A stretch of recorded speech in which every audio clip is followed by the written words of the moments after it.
Want to enjoy free-to-air digital TV with crystal clear quality? Here's how to get started with Signet. Step 1. If you have a smart TV, you're good to go. If not, get yourself a digital set-top box. Next, connect your set-top box to an aerial and the aerial to your TV. Use RCA cables, yellow for video, red and white for audio, or simply plug in an HDMI cable for high-quality sound and picture.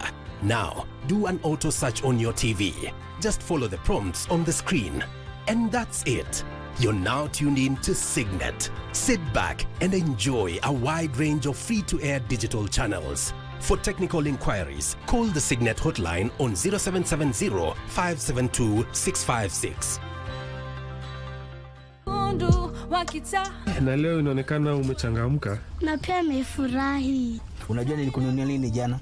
We, Cindy. Dadi umeiba. Ujalipa?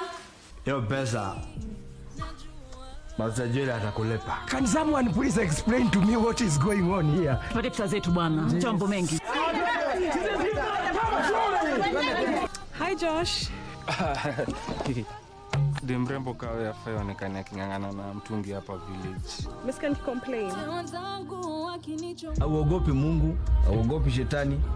Hata nadhani ujiogopi wewe. Nani kama wewe pastor? Sio mambo tulimaliza mwana. Ni nini mbaya na wewe? Nimeshaongea na huyo mzika. Haezi hata kufungua mdomo yake. Wengine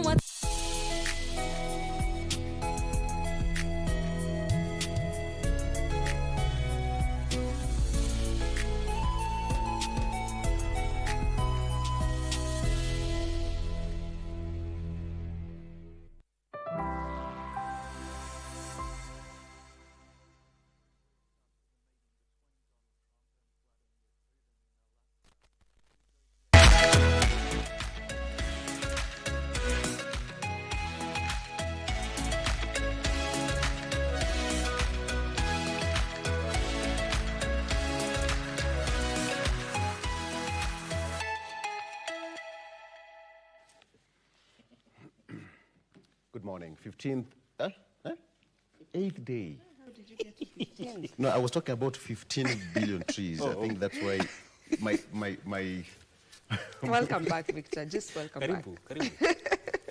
Oh my goodness. Good morning. Welcome to Good Morning Kenya. Welcome to the program on this beautiful 8th day of September of 2025.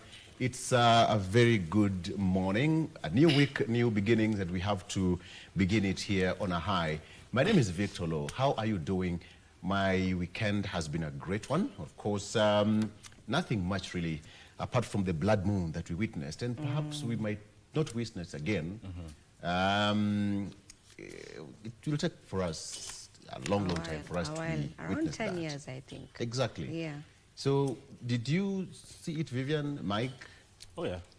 Yes. I did see it. I got to witness it, and it was a beautiful sight to behold. Exactly. I mean, it's a phenomenon, if you ask me. Yes. You know, it is so beautiful to see. The experience is just, I would say, out of the ordinary, because you rarely see that, and it happens after several years. So, yeah. We got to witness the sun rays there. And people are looking forward to it, actually, because if you could see on the social media, especially towards 6 p.m., people are really anticipating to see that phenomenon yesterday night. I'm a mic where you say it doesn't appear. No, ilikuwa. Tulikuwa kwa balcony. Yeah. You know, there's some of us where we stay or where we live. We tunambiangwa to like, did you see it? Oh, yeah, like this, like that. Yeah. Okay. So we are here, and as well as celebrating the life of Honorable Dalmas Otieno, who was a cabinet minister way back even during Moi's regime. He took his last yesterday in the morning at around 10, thereabout. And now he's called a giraffe because he was a tall man. He was a tall man. Yesterday, Governor Ochila Yako described him as a tall man, tall with wisdom, tall with a lot of focus. Everything about him was tall, and he was able to see so far. So we celebrate him. He first went to Parliament in 1988, Vivian. 1988, Vahik 1988. Wow. Yeah. He was one of the most powerful guys during Moist regime. So, let's talk about politics, and of course, that will be coming up later on. On Iron Politics today, I'll be joined by Ambassador Dr. Richard Bosiri, who is a lecturer at the University of Nairobi, Lena Mati, who is a lawyer and public administration advocate, as well as Dr. Peter Mbai, who is the Secretary, Planning and Economic Affairs, DCP. They'll be here. Let's talk about what's happening across the country, as well as that report where the president was in Addis Ababa, Ethiopia. A lot more to be talked about when it comes to politics. And yes, by-elections are coming up. I want us to take a look at that, where the political parties are prepared. We have got many political parties also giving direct tickets, while some are contesting the same. Let's take a look at that. That is coming up shortly on Iron Politics. Vivian?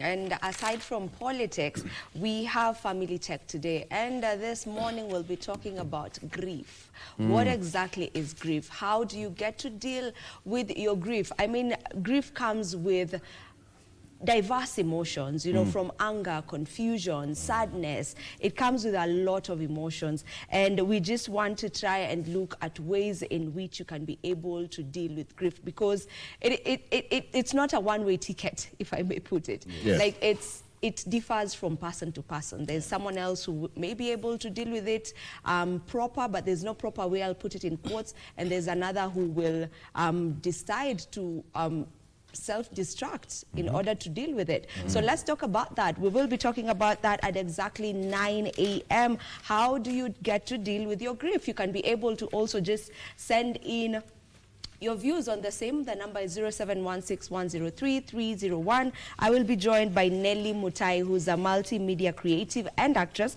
I'll also be joined by Bishop Jeremiah, who's from New Hope for All Nations Churches in Kenya. And then Might will also be here with us. He is a trainer, a mentor, and the CEO Pro Mentors Africa. You definitely want to stay tuned for that conversation. Mike. A very important conversation, given that grief differs from one person to the other, as you have said, and also time limits. There's no time limit to, you cannot put a time limit to such a thing. But away from that, I have a question for you, Victor and Vivian. In life, do you pursue perfection or excellence? What do we really pursue? Perfection or excellence? Ladies first. I would say I have a mantra. I always say progress over perfection. So if you ask me if I pursue perfection or excellence, I would say excellence. So I just try and do everything that I do with excellence, not to perfection really, because I believe perfection it's not a real thing. So just do your things with excellence, and you may get to the perfection. I agree. I think I'll also go with that, because when you do something, the outcome is basically perfection. Yes. The outcome. For example, 1 + 1 is 2. Yes. Yeah. That is perfect. Yes. All right? Yeah. But the process of getting to that 2 is excellence. Yes. All right? Yeah. So I think excellence is good, and the perfection is the outcome, the general outcome of what you've done, the process and all that from the beginning up to the end. So I think, but all in all, the two are, they go hand in hand.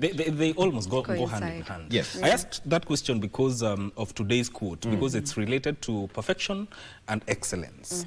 And it's something that a person or the viewer right now who is thinking about excellence can think about. It's saying perfection is not attainable, but if we chase perfection, we can catch excellence. Perfection is not attainable, but if we chase perfection, we can catch excellence. That is a quote by Vince Lombardi. Yeah. Yes. So we were right. Exactly. Vince, tuko na wewe. Oh, yes. Absolutely. And I don't know if you guys got to catch a glimpse of the lunar eclipse right now on TV. We got a bit of it. The Really? director just got to show a bit of it. A bit of it? Yeah. Director, what did you do? There's Do you think something you they did? did up there, and I saw Rewind it. But anyway, ime Peter. Yeah. Okay, so let's do this, and then Mike, we meet later on. Yes. But right now, we just want to kickstart this program on a high and drive it until 10 a.m. So please stay with us. Let me start by taking you through the front page of local dailies. Very first, as my guest also come on set, you can actually talk to us on our social media platforms at Vivian Degwa. Vivian, did I get you right? Oh, yes. At Mike Kibwe, right? At M. Migwi. At M. Migwi. Yes. Very good. We are here. Yeah. Asante, and at KBC Channel 1. So let me take you through the front page of our local dailies. Okay, starting with the front page of the Star newspaper, Kenya stares at mass job losses as AGOA expires. Kenya stares at mass job losses as AGOA expires. Over 66,000 Kenyans will be affected amid U.S. freeze. Over 66,000 Kenyans will be affected amid U.S. freeze.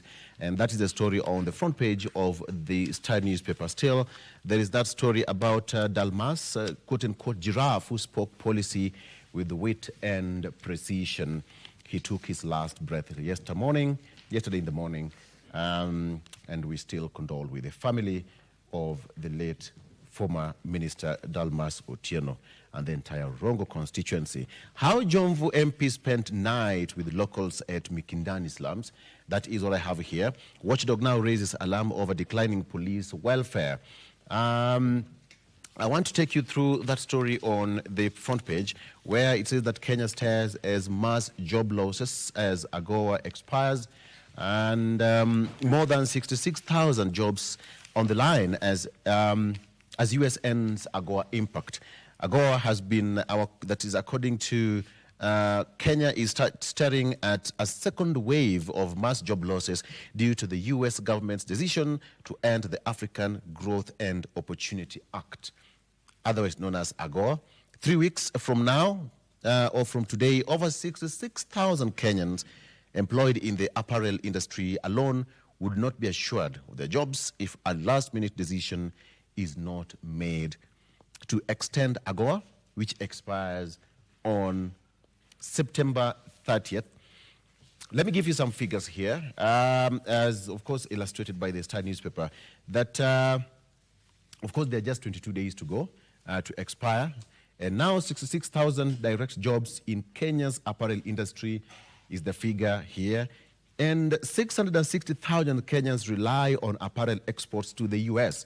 and 54,000 jobs that were affected by USAID Fund Act, and 105 gazetted EPZs as of last year. And we have got the value of Kenya's exports to the U.S. last year stands at 60.56 billion shillings, and that translates to around 67% of youth unemployment rate in Kenya as we speak. But then now, the period that has been proposed for an extension is 16 years. So that is just a quick summary and figures of the Star newspaper. And I'll be engaging my guest here, who is an economist, to also get me what really it means that since there is an enactment in 2000, the Act has been at the core of U.S. economy policy and commercial engagement with Africa. Okay, all right. So the question of gigs, casual jobs shrink pension growth as new membership drops as well. That is what I have here. To more stories, the story of the Parliamentary Committee on Health. You can't steal a kidney. That's according to experts, tell Probe Team. Inquiry after also focused on this sensitive issue of foreign patients, particularly from Somalia. That is on the case of the kidney,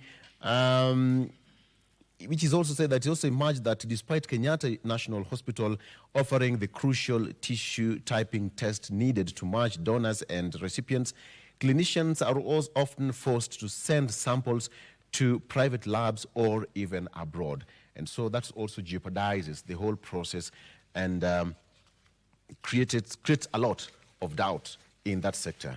Varsity on the spot of an explained 3 billion shillings spent, okay? And now the expenditure may have led to massive revenue leakages, misuse of public funds. Ambassador Dr. Richard Bosire, who is a lecturer at the University of Nairobi, will be here.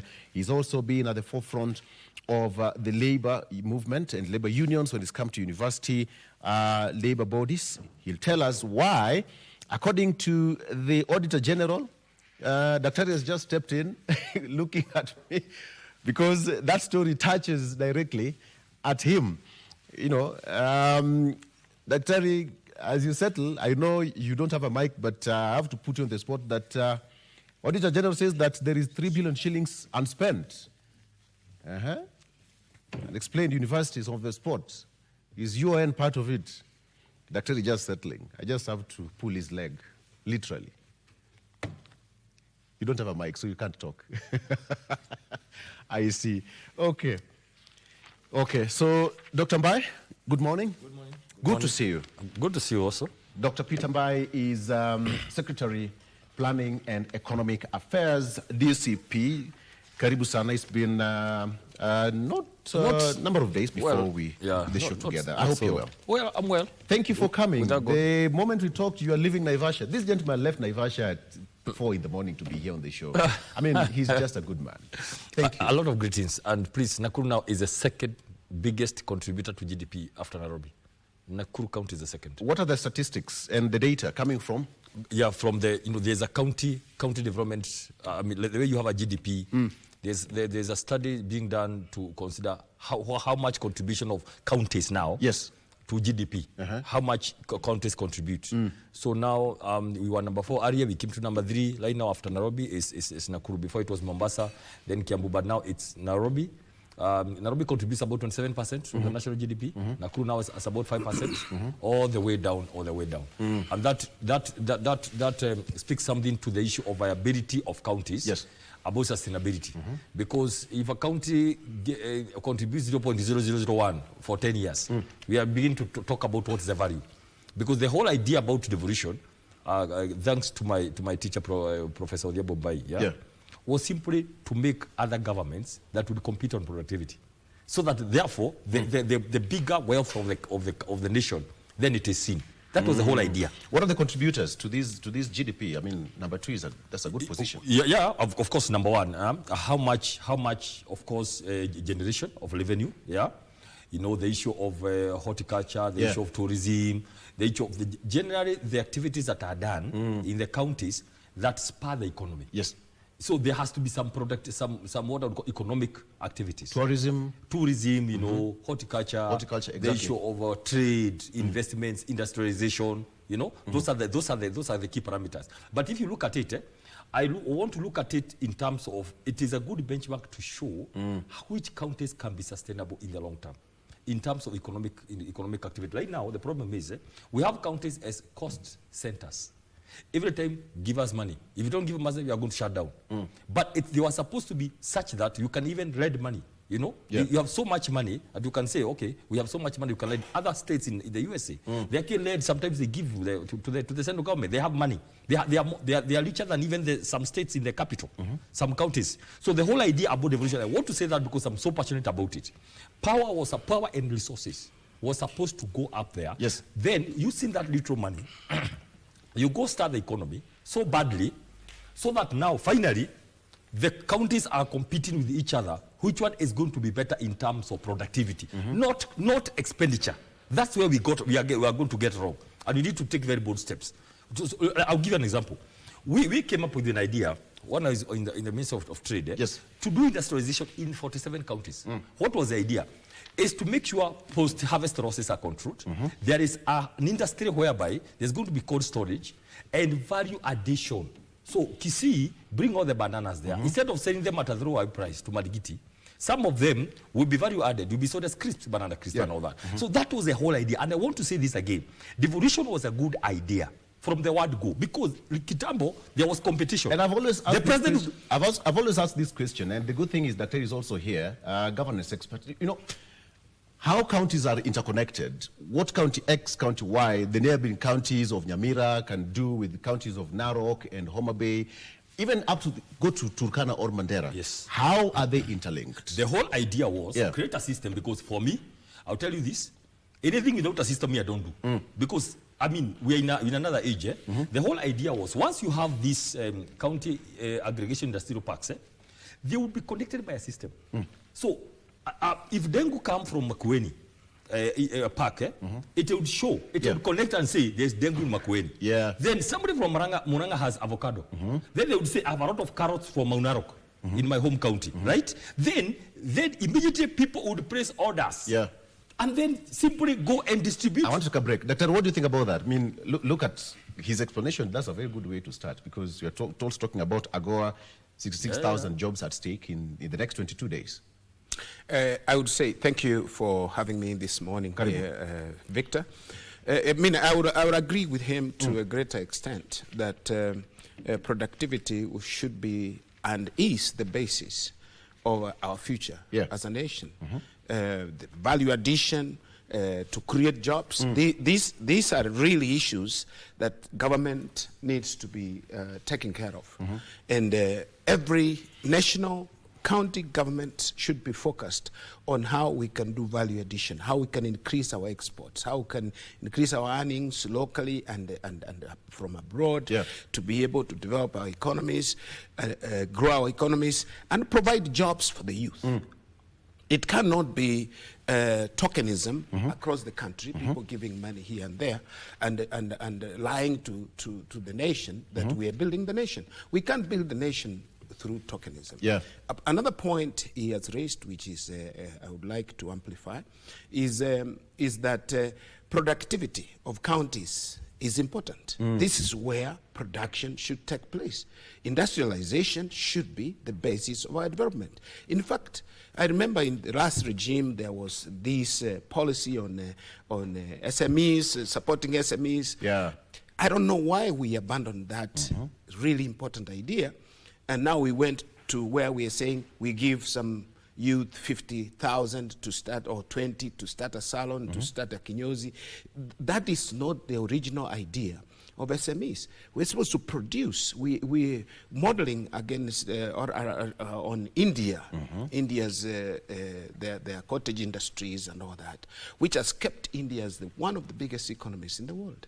And we have solutions to our problems, but unfortunately we're not embracing them. Finally, of course, for Nakuru, take a quick break. Let's just take a quick break. I'll be right back with you. All right, 2 doctors on set already. This is going to be an interesting debate. Stay with us. We'll be right back with more. Stay with us.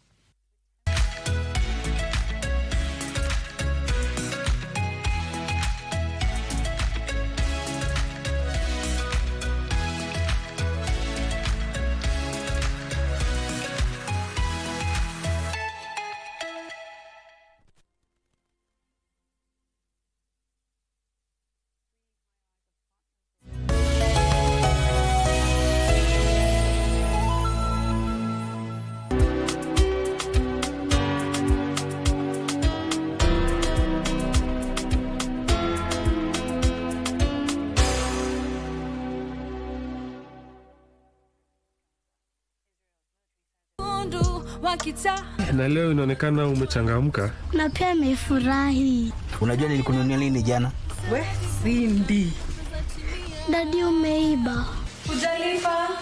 Yo pesa. Masajili atakulipa. Can someone please explain to me what is going on here? Tupate pesa zetu bwana. Jambo mengi. Hi Josh. De mrembo kawe afai onekane akingangana na mtungi hapa village. Miss can't complain. Auogopi Mungu, auogopi shetani. Hata nadhani ujiogopi wewe. Nani kama wewe pastor? Sio mambo tulimaliza mwaro. Ni nini mbaya na wewe? Nimeshaongea na huyo mzika. Haezi hata kufungua mdomo yake. Are you ready for the next big thing in tech? Well, we'll spotlight Kenya's brightest young minds, game-changing startups, and breakthrough technology that are shaping our future. From AI and robotics to sustainable futures, we bring you the stories behind the scenes. KBC Channel 1. Remember, tech starts here.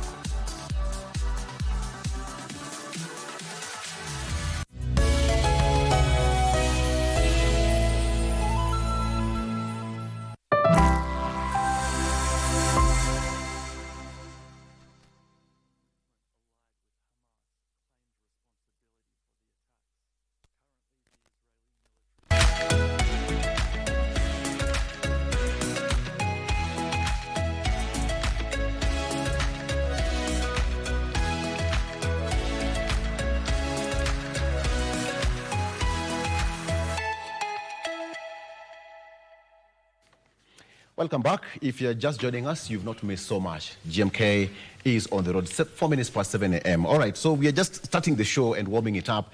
And the two doctors on set started with the issue to do with employment and counties and devolution, which I think is very important. Dr. Busire, there's something you're submitting. Yes, I wanted to say, Victor, on the point of the race, the competition among counties. It's very important. Competition is healthy.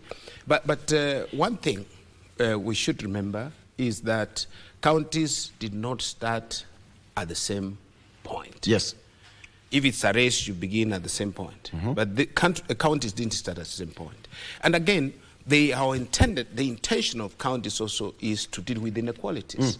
That's why we have equalization fund, to be able to push some counties forward. The nature of our country, of course, from the colonial state, is that the settlers, prioritize the development of certain areas, certain places, certain counties, high potential areas. We have counties which could have been forgotten. I mean, regions that were forgotten for a long time. Yeah. We didn't have even a tarmac road in some places in remote areas of Turkana, Garissa, Mandera, Wajir. So counties are actually to deal with those inequalities. They might not necessarily compete on an equitable level, but some counties, of course, will be ahead of others. And that's what I wanted to amplify, that as you know, the competition is good. Yeah. But then it shouldn't be looked at like those who do not move faster should be abolished or should not be, should be merged. Yeah. Some people have spoken about it in the past. Another thing you mentioned is infrastructure. Why should we construct a road from, for example, Kisii to the border between Kisii and Homa Bay? There should be collaboration between those counties, that they can come together and agree that this road has to be built maybe from, for example, from Suneka in Kisii, go through, somewhere and get to Homa Bay town. Yeah. So that we can now move our goods, people will move, movement of services can be easier, and then we can share even this prosperity between counties. Okay. I want us to take a look at this one. Thank you so much, Dr. Gentlemen, the country is celebrating as well as mourning the death of one of the pioneer ministers, not so pioneers to speak, but one of the former ministers, that is Dalmas Otieno Anyango, who was cabinet stint and failed political whirlwind and so much more. He was, many people described him as a giraffe who was tall enough, with a lot of wisdom, with a lot of weight and focus in life. And now many leaders have shared condolence messages to describing former Rongo MP Dalmas Otieno as a visionary leader and astute businessman who served this country with unrivaled commitment. Otieno belonged among a few politicians from the Luo Nyanza region who defied the region's political godfather Jaramogi Oginga Odinga in the late 80s and remained relevant. And that is a story here. So a quick, because the last time he was on this set was on 17th of May, 2022 with me on set. Let's just take a look at what he said way back then, 2-3 years ago. With that appointment. I've worked with Martha for a long time, and I've all along known that it was overdue. Martha should have been in this kind of position. Yes. She has always been issue-focused, and she had the ability to articulate on any issue she decided to push forward. What has been missing in our case is building teams, so that she was seen almost like focusing on herself. Yes. And that has kept her as a strong leader on her own. She would have to change and think in terms of team building. Raila is a team builder, a great mobilizer, a unique gift to bring together a large number of followers. So their combination should go a long way this time in strengthening the leadership on the issues which they will determine for Kenyans. Right. Right. You've said, Wakili, that, you are a different political divide, yes, but it's a win for women in the country, because when you look at our neighbors, we have got Suluhu in Tanzania, we have got Ethiopia president who was here during President Mwai Kibaki's memorial service, we have got deputy president who is a vice president in Uganda, and Kenya, almost 60 years later, this is almost a heartbeat away from presidency.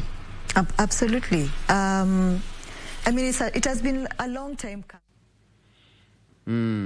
That was 17th of May 2022. We were just talking about politics ahead of elections, trying to discuss issues on people and politics. And Dr. Mbaye, he was a gentleman. Even from the way he was speaking on television, he had that poise, he was calm and all that. How would you remember the late Dalmas? Thank you so much. Of course, I want to send my condolences to the family and to pray for strength during this time. Yes.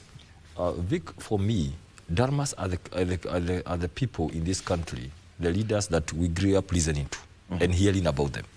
Remember, we may not know about, but these are people who earned their first degree in 1968, right? Yes. And then by masters before 1980. He already had gotten a master's. I mean, these are what I would call the pioneer leaders of this country. But he got into politics, I think, around 1988, in general elections. And he was, because he was seen to be leaning towards the kind of people from Luo Nyanza who are supporting the then President Moi. I think the PS then for internal security, he grew up very fast because he was made a minister immediately after the elections of 1988, and then he moved on. But there's something very unique about his personality. He crashed with President Moi around 1996 when he refused that issue of importing sugar, and he decided to stay with his people, and that was not easy to go against President Moi. Yeah, way back then he was sacked. Yeah. I mean, that tells you something about being independent. And he moved on again. He went on to ODM, and then they crashed again with Raila Odinga about some policies. So he's this man, you may think you picked him, and because he was under Moi, then he's going to be a yes man. Yeah. But he had his independent streaks, something which people later realized that this was very positive. And how he bounced back to the Grand Coalition government. Again, he went, made peace, and bounced back. So, for me, Dalmas is one of these people who made a lot of contribution to this country. Yeah. We must remember him, and I'll pray, Daktari. I think this country, we don't need to go praising people. Can we be having like annual times to celebrate people who made a difference? Somebody who was in this political in this country from 1968, 1988, being some leaders of some sort.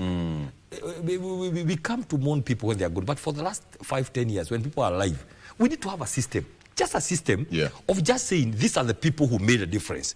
And also media can help us because you have the records. You can be able to know who was among that age, who is still alive. Can we celebrate them? But just learning stories about them even. You don't have to go and do much. Just learning stories about them and something like that. I think for me, when somebody falls, then we come here and... But maybe the last 5-10 years, out of life in public service, they've been living very lonely lives. Yeah. Nobody has bothered to just go celebrate them a bit.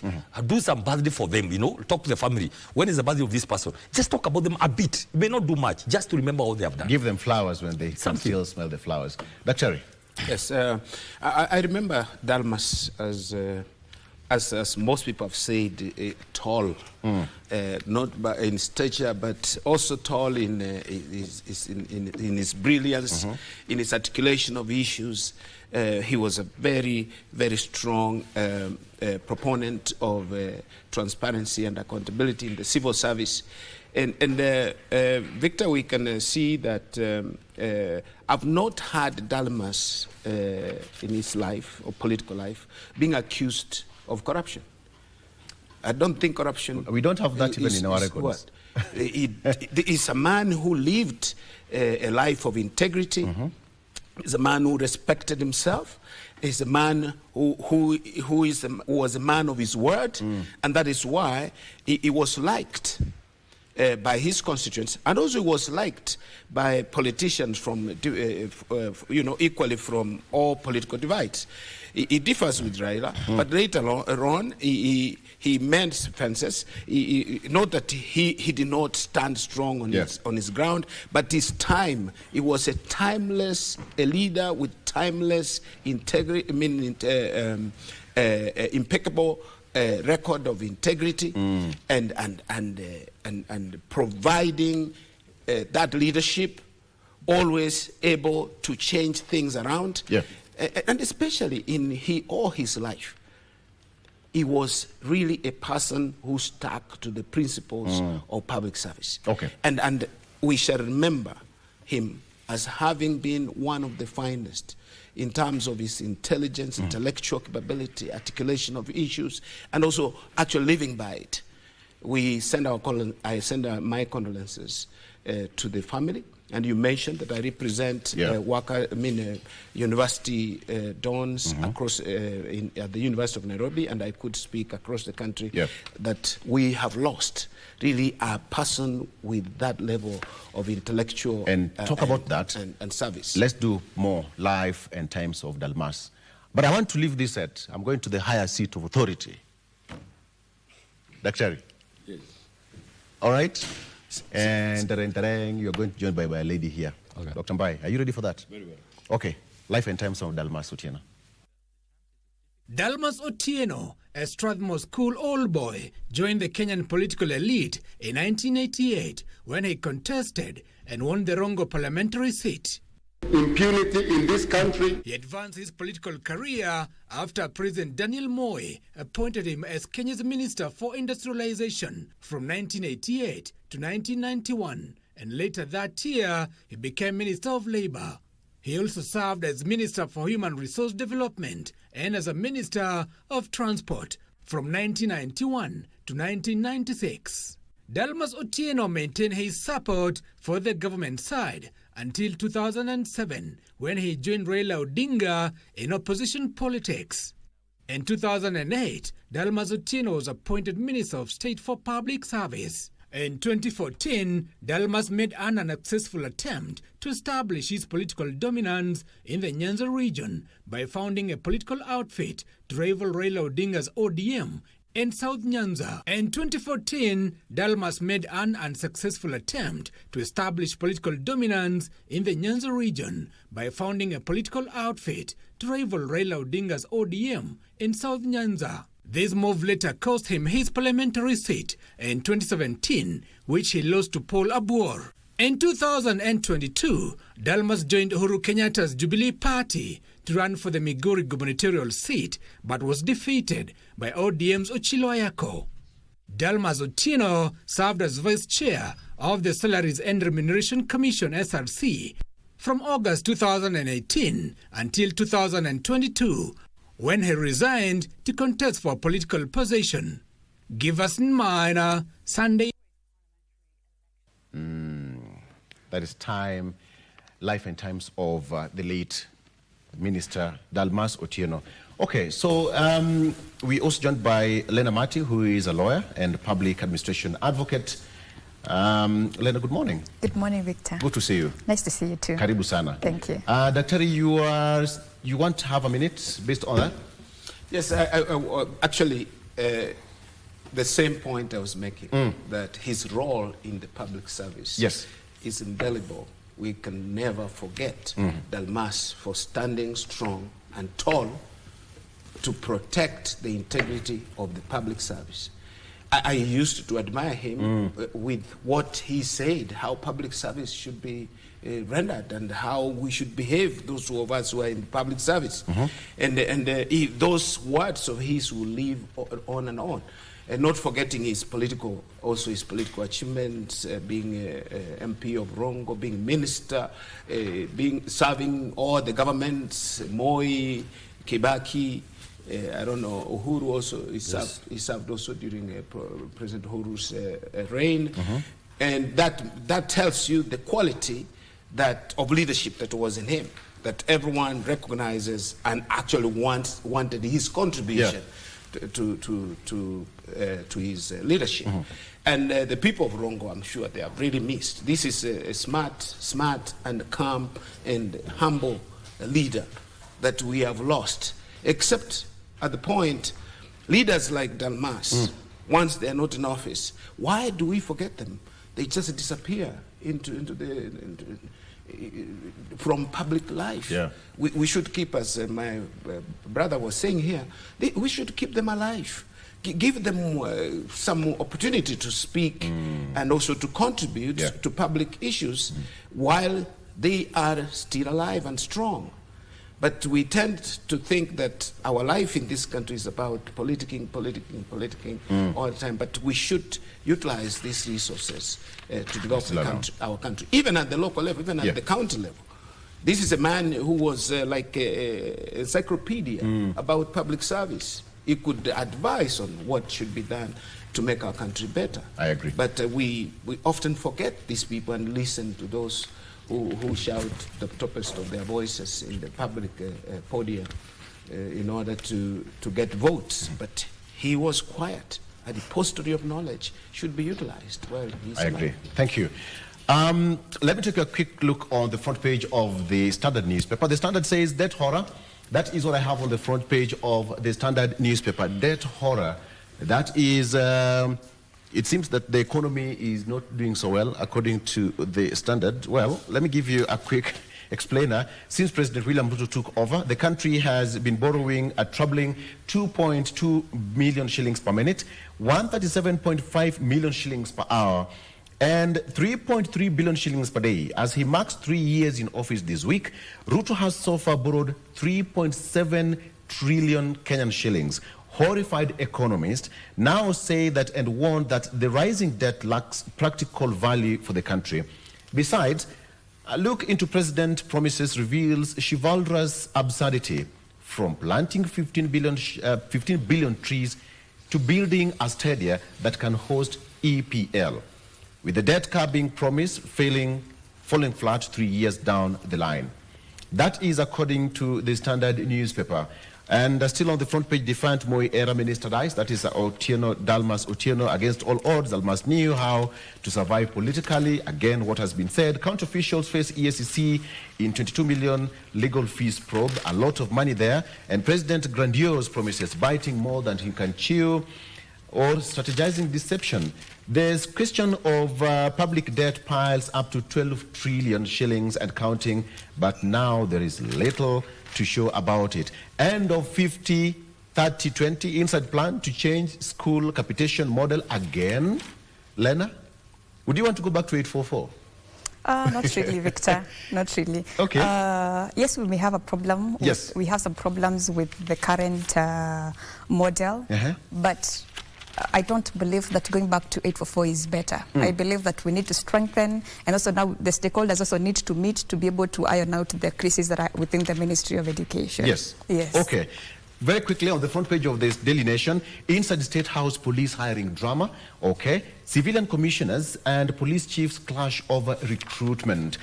President William Ruto, in a marathon meeting with police bosses that ran past midnight on Friday, demanded an end to tough wars that have stalled the recruitment of 10,000 police officers. The National Police Service Commission now faces defining week in the high-stakes standoff. And of course, there have been that call to do, is it online recruitment or something? I don't know whether it was going to work, Dr. Mbai, how it's going to happen. Okay, that's again. 98% of schools submit data in efforts to curb capitation fraud. Again, come to capitation. And Dalmas Otieno, again, on the front page here. Inside life of priestess linked into the new Kilifi cult. Okay, so much happening. Now, let me ask you this question, Lena. Yes. We have got so many situations across the country. Let's talk about economy, let's talk political parties coming up. And Dr. Mbai is here. He is the Secretary, Planning and Economic Affairs, DCP Party. Since last time we met, what are some of the key highlights? It's been like a number of months since February. It's March. It's March, exactly. And here we are now, 5 months down the line. Yes, yes. How have you been all through? I've been well. All Thank right. you so much, Victor, for having me again. Karibu. A lot has happened. You know, I remember last time I was here, someone said that once you miss an episode in politics, you find that it's a whole Afro cinema. Exactly. And it's the truth. So we've seen rise of several political parties, actually. Most of them, you know, youth geared. We've also seen now during this period also the DCP party was formed, and all of them are coming up with, you know, what we call the solution to what is ailing our country, saying that, you know, I think we need to get this president out, we need to get this government out. But I think one of the things that we are lacking in our political parties, in our political party structure, is a clear rooted agenda. You know, I think from what I've seen personally, I'm always saying that I'm still scouting for a political party to join, because most of the agenda are formed or surround within a particular person, rather than clearly deep-rooted agenda. So for me, if you ask me, I think we are not yet very What are these ready. agenda? It seems that you have a lot of expectations. I have a lot of expectations, especially now because we are saying, you know, Victor, we cannot go back to where we have come from. If we have to go forward, we have to go forward without looking back. So if you're coming and telling me that I'm the best person to offer solution, that I'm the best person to replace President Ruto, you need to come and tell me that this is what I'm going to do to you know, this is what I'm going to do to solve the problem that we have as a country. President Ruto, just like you've read, came into this government, or rather came into power saying, you know, Uhuru Kenyatta has borrowed a lot of money, but me, I'm coming with a solution to provide employment and reduce debt. Yes.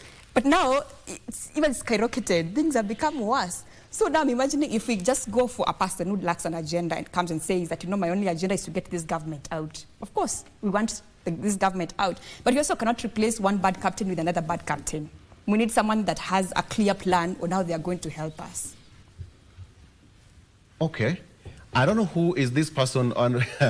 I'm to that point, because you said that you need a captain who is more focused. Daktari, I don't know why. And Dr. Mbaye, you've been mentioned DCP party. That's the new kid in the block, quite literally. Do you feel attacked? No. Wakili has spoken her mind. Now, and as Wakili is talking, I'm thinking, what is it that we need now? Right now, what is ailing us, and what is the antidote? What is it that Kenyans need now? Let me tell you the truth. The amounts of the plans and the documentation and the promises we made when we were promoting UDA is unimaginable. There were teams of people from across the world coming up with documentation. We are going to do this on agriculture, on coffee, things, data, like, you know, you get a presentation, you say the heavens have come down. This is the time now we are going to emerge. But what do we have now? 2 years, 3 years down the line, corrupts, extremely corrupts of most of those things. Why? Because of lack of willingness to transform books, okay, into real actions, slowly by slowly, and transform Kenya. And I'll tell you this, there's nothing that was not there, okay, because some of us were involved. And we went to every state department and said, leave about all these kind of things. We have a very impatient crowd coming very soon. Can we pick these things, put them here, and put the money there, and go on? So what I want to tell this country is that these Kenyans today don't want more stories about we'll do 10 things, we'll do again. What we need to clear is a politics of conmanship, deceit, and betrayal first. People need first to have faith that it is possible for a political leader to come and actually be able to lead. Yes. That's why you see, going forward, people don't want anymore a one-man show. That I can, me, you know, around that, that kind of a thing. People now want to relax and say, we want a team. Is that people want first of all? What is so different from what is so different in DCP? That's what I'm saying. The first issue I want you to know, DCP was backed out of a lot of political betrayal, deceit, and conmanship. So the first thing DCP is coming to do is to bring some hope of saying we want to get a past with betrayal and bad politics. Number two. Haven't you heard that, Dr. What? We've been here. We've heard of that statement. I'm just saying now, you're listening to me. I mean, I'm the Secretary for Planning, and I know what I plan every day. Now, what we are saying here, Vic, we are getting a departure from what I would say, you come making hefty. But when you get to office, The ability to deliver is not there. Can we first of all agree on that? It's not the plans that we didn't have. The plan thing was very big. Kenya Kwanza, the plan was there. The question is, I think what she's addressing is, can we first agree that the problem we have is simply, can we stem the issue? You go doing all the issues before elections, singing, you know, going organizing tournaments and football and women and boda and all that. But then, when you come to office, the actual thing people don't see, and that's the whole problem. So DCP is coming to cure that first. And then number 2, very quickly, which is important, to say we are not gods. Small g. We think as DCP, we are not the only people who are created on this earth. We have other like-minded people, young people, you know, millennials, other communities from other regions, other parties.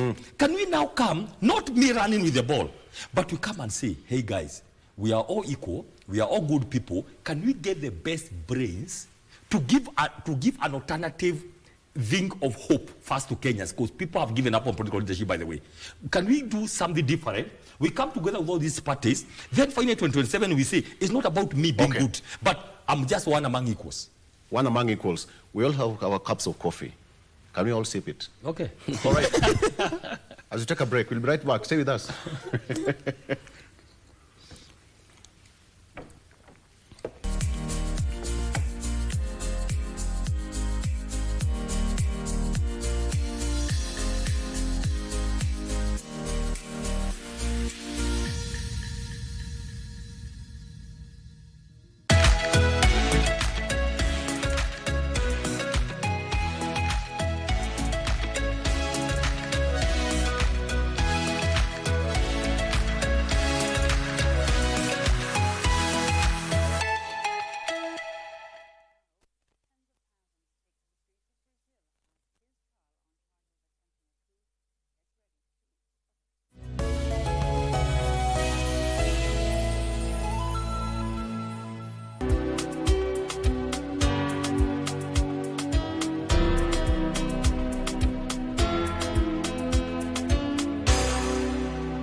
Got the fear of missing out?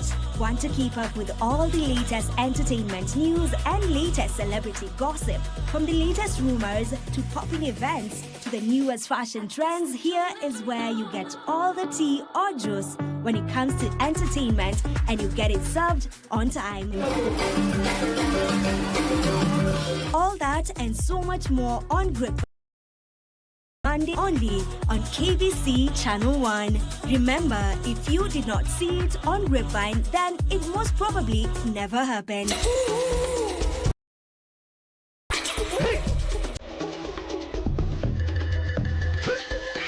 Kila mwisho wa juma hapa katika runinga yako ya KBC Channel 1 tunakuletea Mkulima. Mkulima ni kipindi cha kila mtu, mkulima mdogo, mkubwa, mnunuzi, muuzaji na pia anayenuia kuanza kilimo. Kuanzia kwa mbinu bora na za kisasa za kilimo, ufugaji, kukupa fursa za biashara, kuongeza thamani hadi teknolojia zinazorahisisha kilimo. Mkulima Kisasa inakupa wewe maarifa, motisha na suluhu za kukuza mazao, kuongeza kipato na pia kulisha taifa kwa jumla. Tunafeed nchi, tunafeed watoto wetu na tunafeed Europa na tunaweka pesa. Tazama saa 10:30 kwenye runinga ya taifa. Mkulima, tuko hapa kwa ajili yako, ambapo fursa na kilimo zinapatana.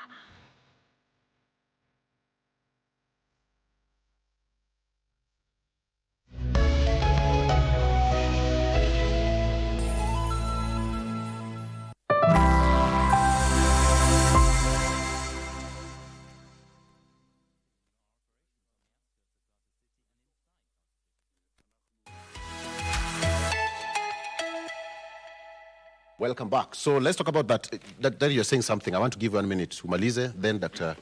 Bosira Ingia. We are saying, and I like the concerns people have, but also we are avoiding the trap of coming with documentation. It's in my docket, by the way. I would have come up with a documentation to say this word, but we are saying in a nutshell, what the crises people have are very basic. Issues on health, issues on education, issues on security, issues on basic rights, like issues like human rights, issues like on agriculture. people know what they want. So we don't want to come and begin, troubling Kenyans with many stories. We are saying we want to take over government in the united opposition so that we can right all the wrongs. And I will go to the point. I'll give an example. One, we are going to restore NHIF. You cannot give dog a bad name by saying it's eating eggs, then kill it, then bring something which is worse. A 104 billion system was supposed to detect fraud. You cannot now begin saying, where did the fraud pass over 104 billion, whatever. It's an example. Number two, today my kids ask me, am I in senior grade, junior, what? Even me, I say, let me go and ask the teacher. Because even me as a parent, I am not sure. Now, we are going to restore the dignity among, what I call certainty of education, all the way from ECD, all the way to the universities. Look at how the morale is down today. What did you say? I'm saying to restore the certainty of education. Okay. Where you are able to know this is what is going to happen. Now, you mentioned 844. The question is, for me as a scholar, I would say, has a study been done to establish where we got into a pit and the best way forward? We need certainty. Look at the security issues. Today we are sitting here. Two governors from Tana River and Mandera, they are studying and saying there are people who have come from outside country who have been given a location and a chief. Those are serious security issues. Remember, governments exist to do these things. Health, education, and security, majorly, those ones are not working in this country. We are saying one term, so that not as one individual, we come together and right all the wrongs that have been done. The issues of human rights, the issues of killings, abductions, the issues of transformation. Look at the public debt, 12 trillion. And I will want to say in a nutshell, in passing, because my teacher is here, people who taught me at the University of Nairobi. Professor Fred John used to tell us, it's not wrong to necessarily borrow, but you must borrow to do production so that you pay the loan with that interest and the money helps the economy. Look at the Thika Highway. We paid, the President Kibaki borrowed 27 billion. Anybody can attest the value of that loan. Even if we pay, anybody can attest. You don't borrow, Victor, to come and consume and pay salaries and pensions. I mean, for me, please, one time is because we want to right all the wrongs that have been done. And that's the summary we are talking about. Be good to your teacher, otherwise your certificate will be withdrawn. Dr. This is a lot being said about political parties. Exactly. Political parties have come a long way since we became a multi-party state again. Yes. To 1990, 91, 92. That's when we started political parties, the current one, and we are multiplied. I think we have done well in that field. But strengthening our political parties has been a challenge. And the Constitution attempted to do this, and the legal frameworks are there to even finance political parties from the public coffers. Yeah. But it seems the problem for me is the people, is the leadership in this country. We have a leadership that does not believe in strong institutions.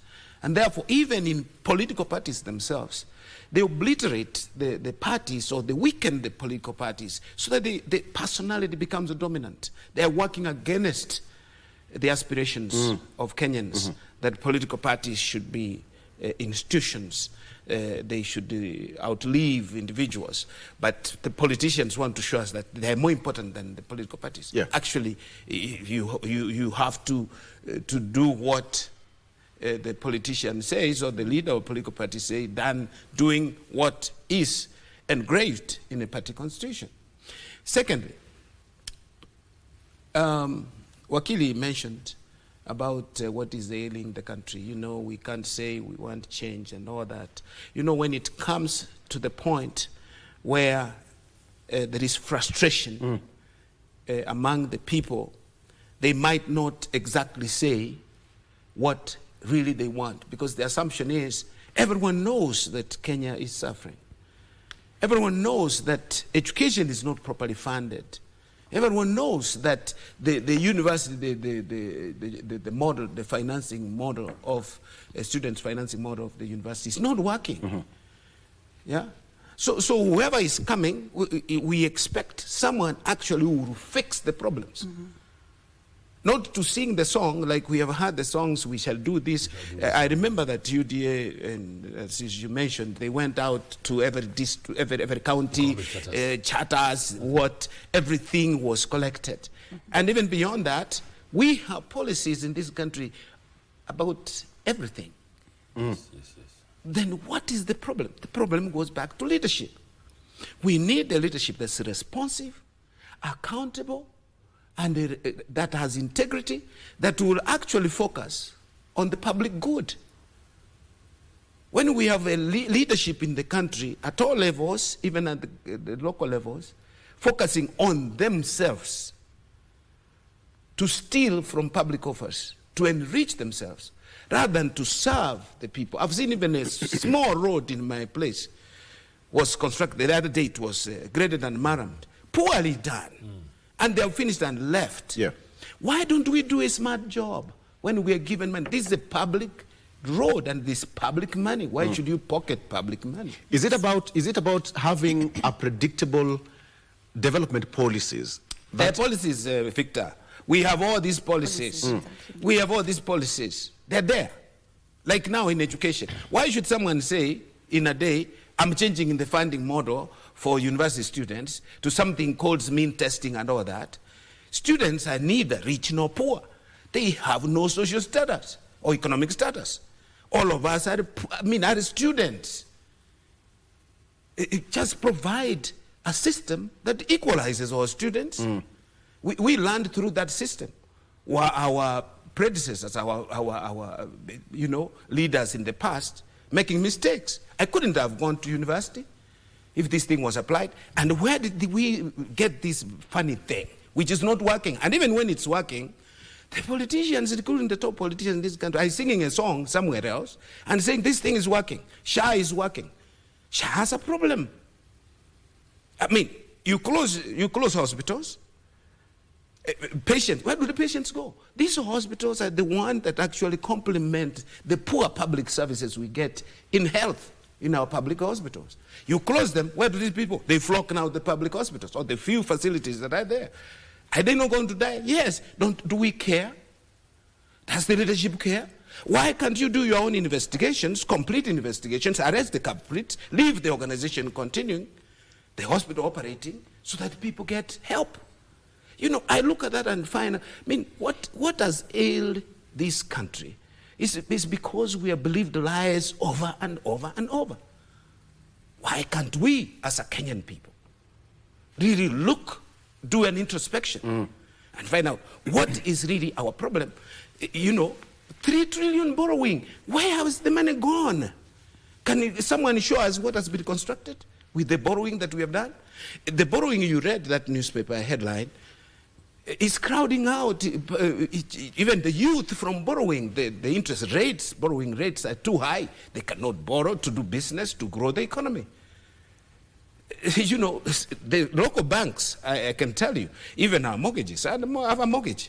It went up by 30,000. My mortgage went up. I was wondering, what is gone wrong? Then I cannot borrow anything because now I'm not able to borrow more to do my development. People are stagnant as individuals. Maybe at the higher levels where people are stealing right, left, and center, they are comfortable. But down here that we depend on and we work, we sweat to be able to do something. They are making life almost impossible. So again, to summarize that, I'm saying the problem is leadership. Is the leader. That's why we zero into personalities. Why should, and my brother here has mentioned, why should you sack a competent officer in the public service, replace him with a political loyalist? And this political loyalist does not know anything to deliver. Then we cry that the country is going to the dogs.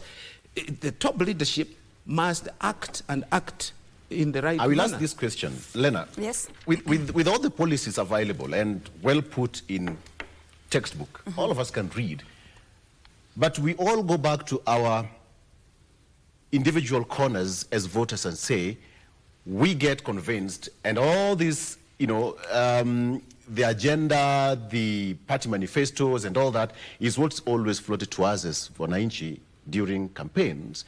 So we are the one to blame. Whether we talk about leadership and all that, Daktari, it's us as voters, Wanjiku, to blame. I think I love that question. And I always say, actually, that the problem that we have in Kenya is two-pronged. There's something like that in English. Two-pronged. Two-pronged, yes. Yes. We have the leaders' problem and then we have the citizen problem.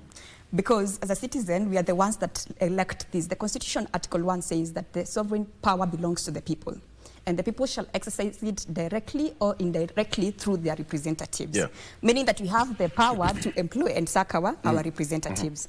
But I don't know, Victor, what usually happens during the election, because the things that we look at as citizens are really, it's something that is ridiculous.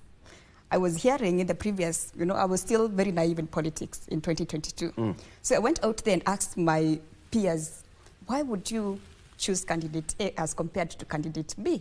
And yet probably candidate A has a lot of scandals, in whatever scandals in accruing over different periods when they were in office. And people were like, that thief is the one that we want. We want, it's better that thief, because that thief, when he steals, he gives back to the people. But now candidate B, when he steals, he doesn't give to the people. And so I asked myself, we already have predetermined mentality like that. How can you be able to get good leaders? Because we've already tuned our mind to say that I'm choosing this person, they are a better thief than this other person. And so I'd say that with time, things have changed, especially in this last one period. I think we've become enlightened as citizens. We can now even be able to detect. Once you see a problem, we cannot be able to detect incompetence and also mistakes. But I still think we still have a long way to go.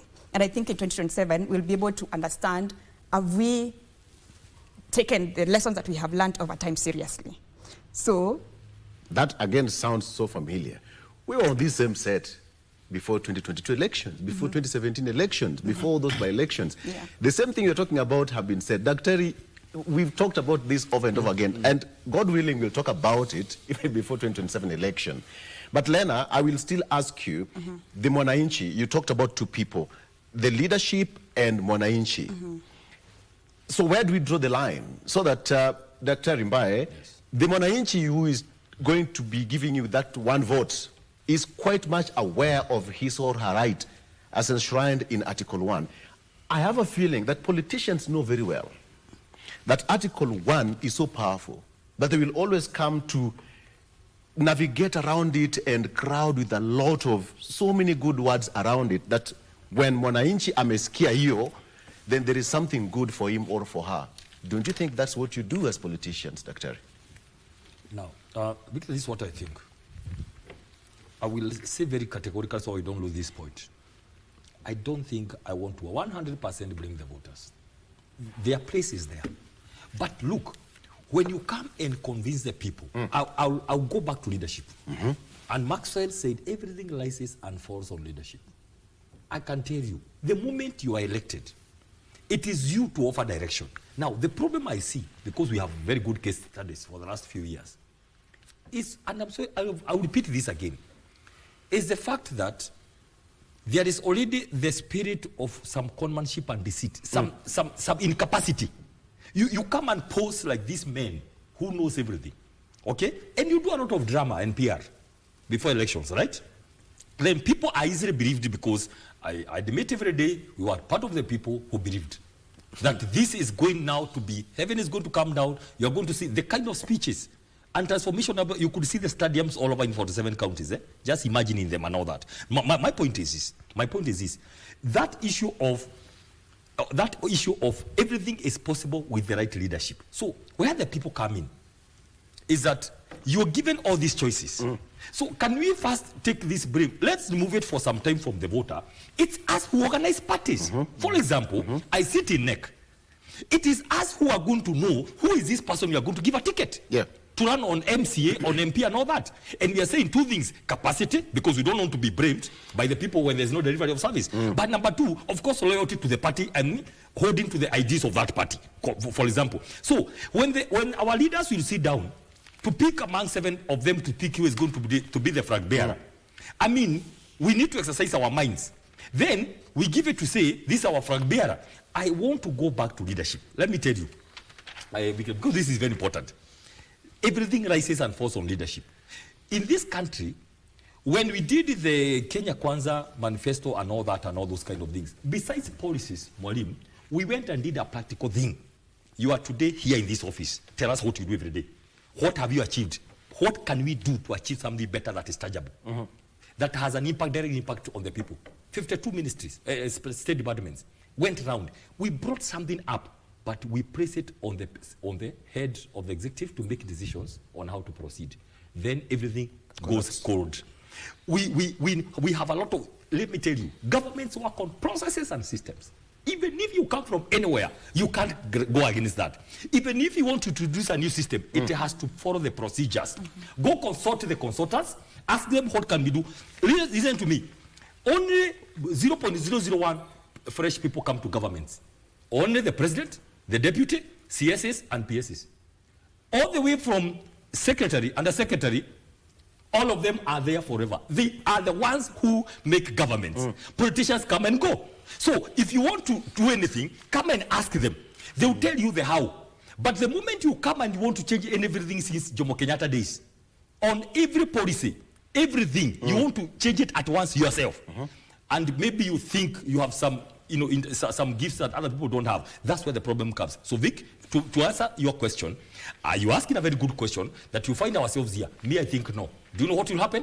Vic, we are going to get leaders progressively from the president to governors to MPs to senators who have an iota of understanding. Because are you telling us, Vic, that all the people that have gone through the university here by Molim, all the people who have done leadership, all the people who have a burden for leadership are not there in this country. They are there, but progressively they will come out. You are going to see some progression. I am running for Senate in Nakuru, for example, and I don't think, Vic, I am going wait. to betray. That's the first time we are hearing that. We cannot let that to slip away, Daktari. I'm just telling you, and I cannot betray my conscience. There is what I am made of. Okay? There is what I know I can do. I went through, studied political science, because I thought I needed to get some understanding of what I want to do. I went did all those kind of things because so that I can serve my people back home. Surely, Vic, studying here, sitting here, I don't think. Once I go and take oath, I am going to betray my people. Because it's not about the salary. It's not about getting packs. It's not about getting 10,000 in the toilets. No. It's about simply coming and you say. No, Doctor, that's what you say. Can you book a show here? And you'll stop picking up my calls. Can you book a show here in September 2027? Can you book a show like now here? I think this is a nice. This is a nice conversation. Up our calls. Victor, I'm in a meeting. I'm in a committee meeting. I'll call you back. For record once, Victor has always on set blamed me. Let me tell you what happens. No. Once you are an advisor of an advisor, you sit in the third row. You are not to be seen. Even if you have an idea that can transform the country, what the best you can do is to do a note, give it to your principal. Thank you.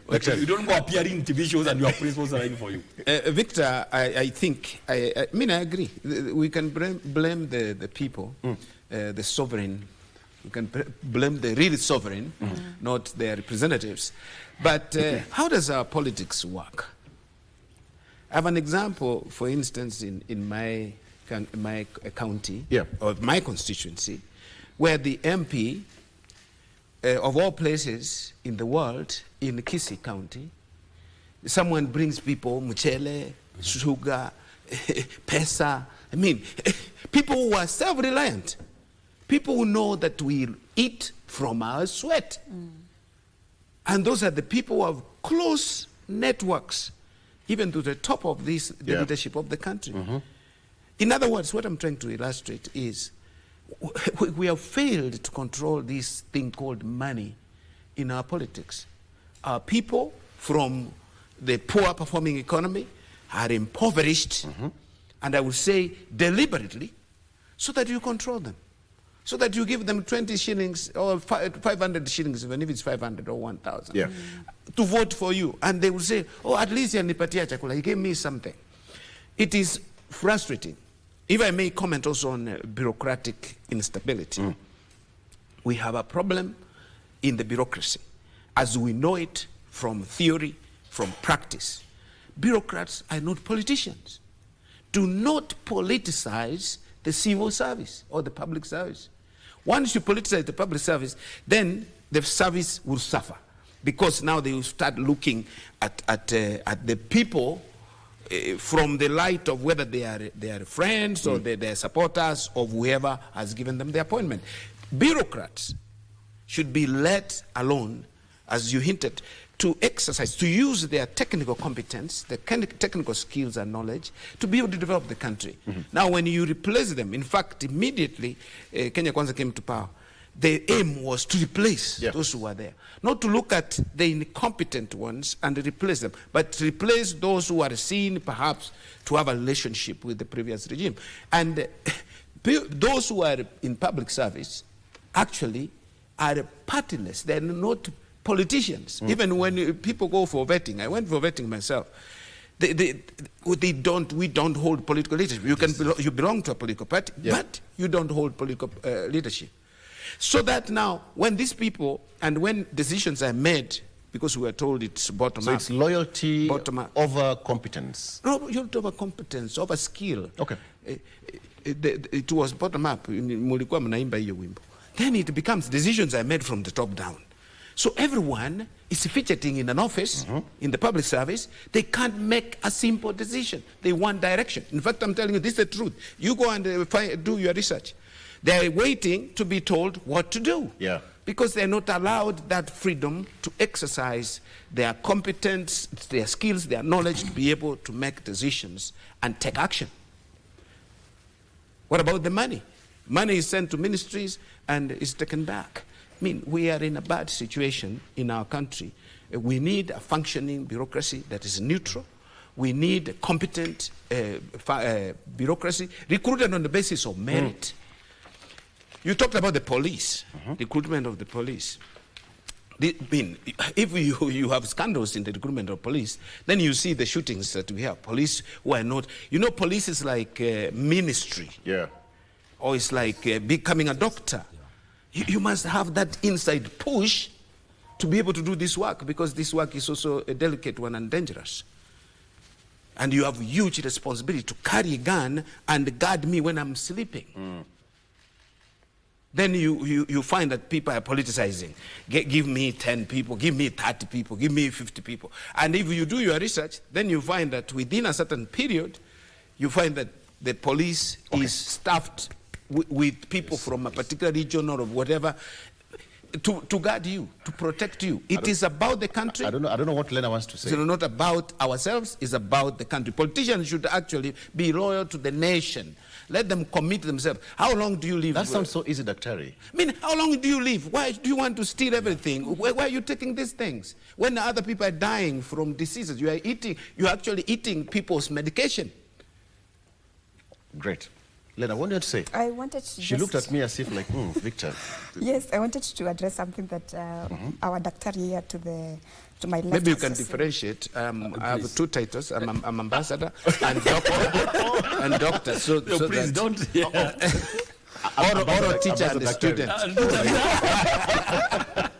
Oh yes. This is my teacher, so don't just call him Tafadhali. In his presence, my PhD comes down. Tafadhali, don't make that mistake of trying to call us doctors here. Otherwise, I'm going to get trouble. And you see, it's just a cross. Follow me to the office. He's a good man. Which year did you? He's a good man. Yes, Lena. Yes, I wanted to say something that Daktari student has just said. I said that most of the time the blame ought to always be with the politicians because they're the ones that come and blame people. But Victor, I can tell you for a fact, there's no one that can steal from you if you're not careless.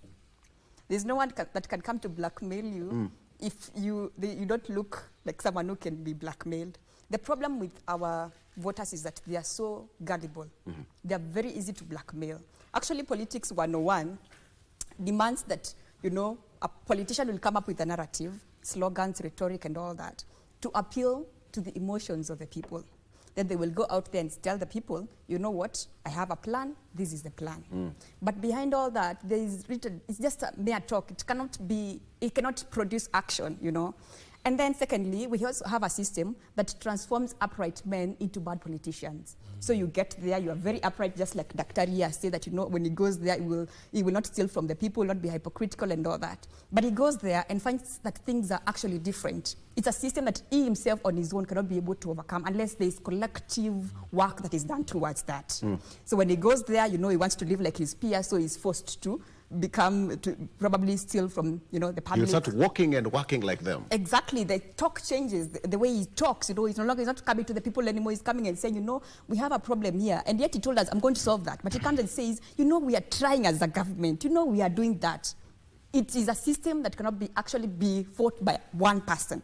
It can only be transformed by collective work that is done actually within the political parties, within the people, and also within the government.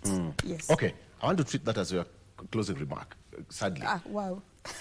No, okay, fine. I'll come back to you. Dr. Yes. The good thing is that this is a place of records. Yes. I can go to the archive and get you something that was done here in the 1930s. Would you believe me? Yeah. We'll hold you to account when you become a senator. Yes. In 2027. Are we all okay? No. We will fish it and bring it here.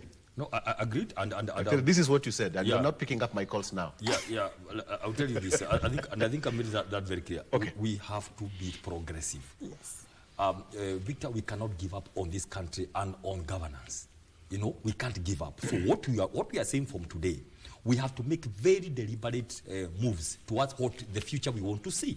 Now, and one thing, and Otieno have said, is to make sure some of us who are in positions where we can influence that kind of leadership, we are going to do it exactly that. And what are we saying? Let me go back to the people. For example, we are telling the people, you elected people, there is 90% or so frustration with the leaders who are elected. Generally, it's good to say the truth, all the way from up to the top, from MCAs. Yes, like 90% frustrations. But what can we do better? What we can do better, number one, is to make sure, Vic, that, for example, as a party, we tell the people, please pick your person. Go and line up. When we come to do nominations, go make sure you have the person you want now. Come into the Wakili's point. Go make sure these 2 years, you identify the person you want to lead. You as voters first. But make sure you have your pick for the MCA, for the MP, for the women, for the senator. Get your pick. As a party, we'll give the ticket to the person. That is the first commitment we are making as DCP. Thank you. We're not going to sell tickets. We are going to give to the highest bidder because that's where it starts. Let's give it to the person that the people say they think they can represent them. That's because we said we must start somewhere. We must make this change. We cannot give up and say it's all done. We know there are parties that sell tickets, of course, and some favoritism and all that. Can we say from whatever each one is, make some progressive commitments to make things better? Okay, Dr. I want us to finish with this, but my director is good enough. 2 minutes for you. Universities now on the spot over unexplained 3 billion shillings spent. That's a control of budget, saying that the expenditure may have led to massive revenue leakage, misuse of public funds. Would you try to comment on that, Dr. I don't know what okay, according to the auditor report, just 1 second, yes. At least 10 universities are on the spot over failing to explain the auditor's expenditure amounting to 3 billion shillings in the period ending June. I've seen auditors' reports in the past, especially for the University of Nairobi, and there were questions raised by the Auditor General. Yeah, the Auditor General raised issues on almost 1 billion shillings thereabout that could not be accounted for. And one point I remember is the council having spent money, and there were no documents even to show who attended the meetings, when the meetings took place, where the meetings actually took many meetings were done outside the law, because the law requires them to have fewer meetings. They had so many meetings. All those things happen in our universities. But let me say this. Universities, just like any institution in this country, is riddled with corruption. Universities are also part of this country. And sadly, we often say sadly, University of Nairobi is leading 1.8 billion shillings. I mentioned that I saw some auditors report 2024, which actually I will say we also pushed the report to EACC. Why can't they do an investigation to be able to find who is culpable and where the money is? University of Nairobi especially has had many issues regarding property. People are eyeing the properties, the land the university has, and we have been fighting as unions to restore the integrity of the university's properties and safety of the university's properties. And that issue, some of these issues, we have actually forwarded them to as a unions to ESCC to address the matters. But let me go back again. There is also, I'm not saying that everything should be on the table. Government, government travel, domestic and international, was 25 billion. We have a problem in the country, Victor. Universities are reeling in pain. You know, lecturers are not going to teach because they have not been paid their Module 2 money at the University of Nairobi. And students were agitating the other day, and students are saying, release the results. Lecturers are saying, we are not releasing the results until we are paid. Where did the money go for paying the lecturers? Thank you. When you hear that, Doctor, I mean, we really need to have more time, and we are trying to get hold of Auditor General to give us a quick overview of what's happening across the country. Every institution actually has a report. Exactly. University of Nairobi has, other universities have. The gentleman talking is Ambassador Dr. Richard Bosire, University of Nairobi lecturer, political science. His student, Dr. Peter Mbae, who is the Secretary of Secretary, Planning and Economic Affairs, DCP, and of course, Lena Marty, who is a lawyer and public administration advocate. Gentlemen, lady, thank you so much for your time. And you as a viewer, asante sana for your time. Good morning.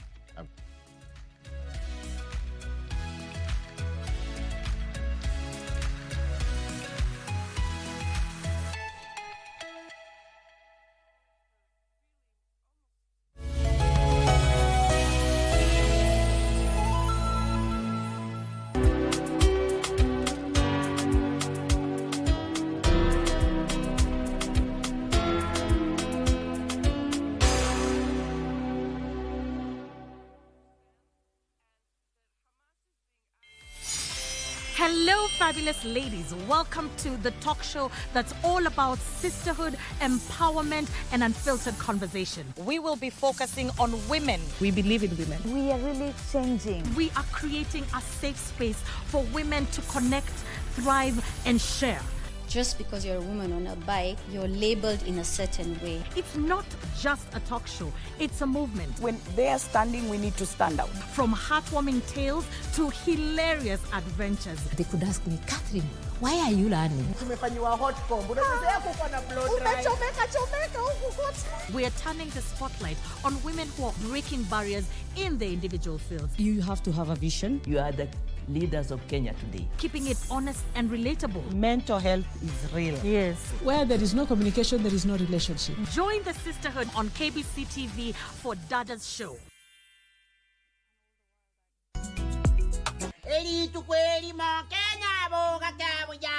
Habari yako? Mshuli mama. Unafanya nini chini ya meza? Kumbe ni wewe. Nipatie pesa yangu. Niko na followers wengi sana. Ngapi? 37.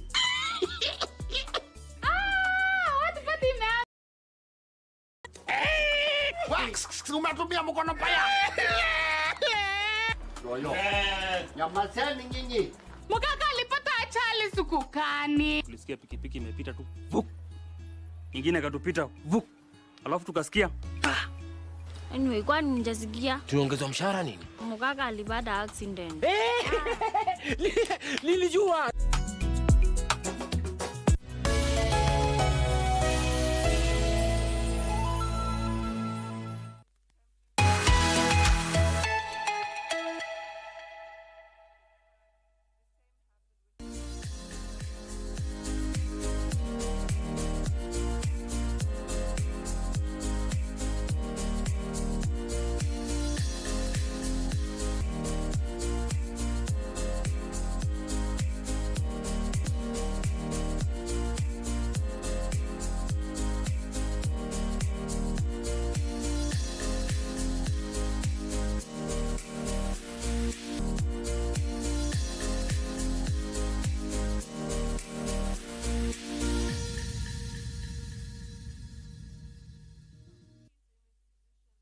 Thanks for keeping it Channel 1. We are back with the Good Morning Kenya. That is the show that is still on air. And right about now, we are due for the Western Spectrum. And today, we are talking about the sickle cell. What is the sickle cell?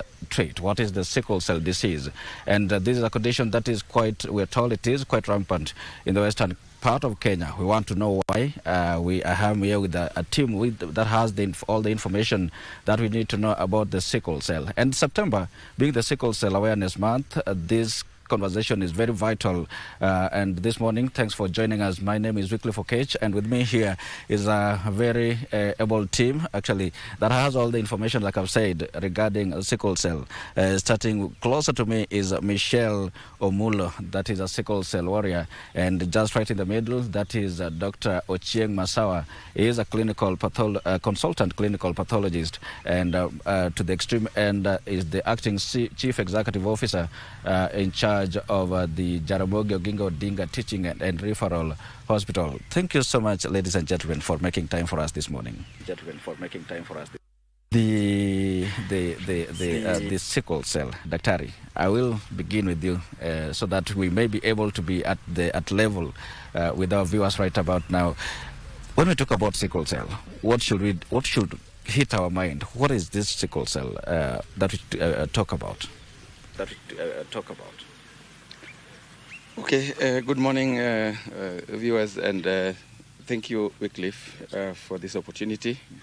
Yeah, and when you talk about sickle cell as a disease, this is a chronic, non-communicable disease, just like we talk about hypertension, cancer, non-communicable diseases.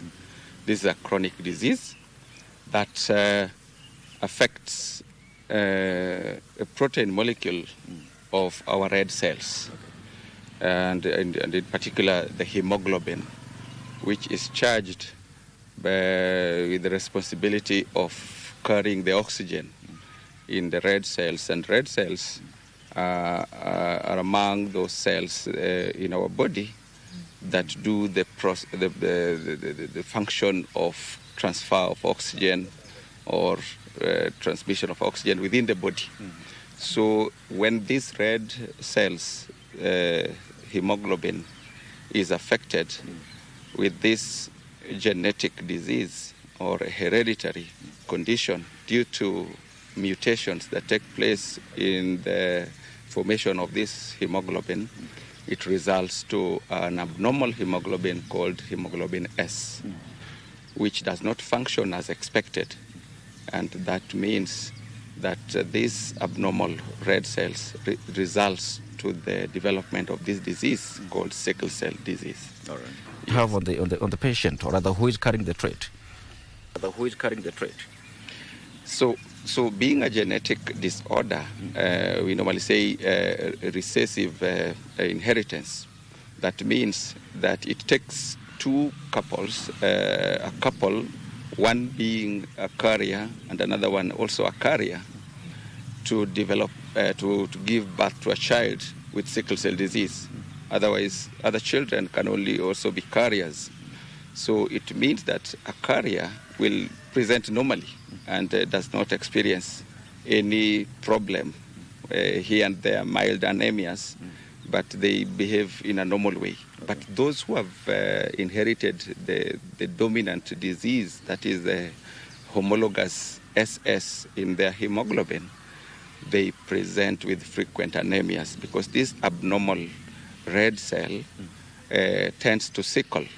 Sickle is a curved nature of that red cell, and it means that it is not flexible enough as a red cell to go through the vessels, and that makes it fragile and breaks easily, and also sticky, that it blocks the vessels, the narrow vessels through which blood is supposed to flow, causing the blood to be thick, and thus the increased viscosity of blood causes occlusion, and through this the pains develop. Yes. Wow. The person with this condition will experience constant pain. Definitely, yes. Where frequent pains caused by a common crisis of pain and vasocclusion. That means the vessels are blocked so easily due to poor flow of blood to the different organs that is expected. So they experience pain, that is a frequent thing, and anemia because of hemolysis breakdown, premature breakdown of red cells. Normally a red cell takes 120 days before it is naturally dies or destroyed.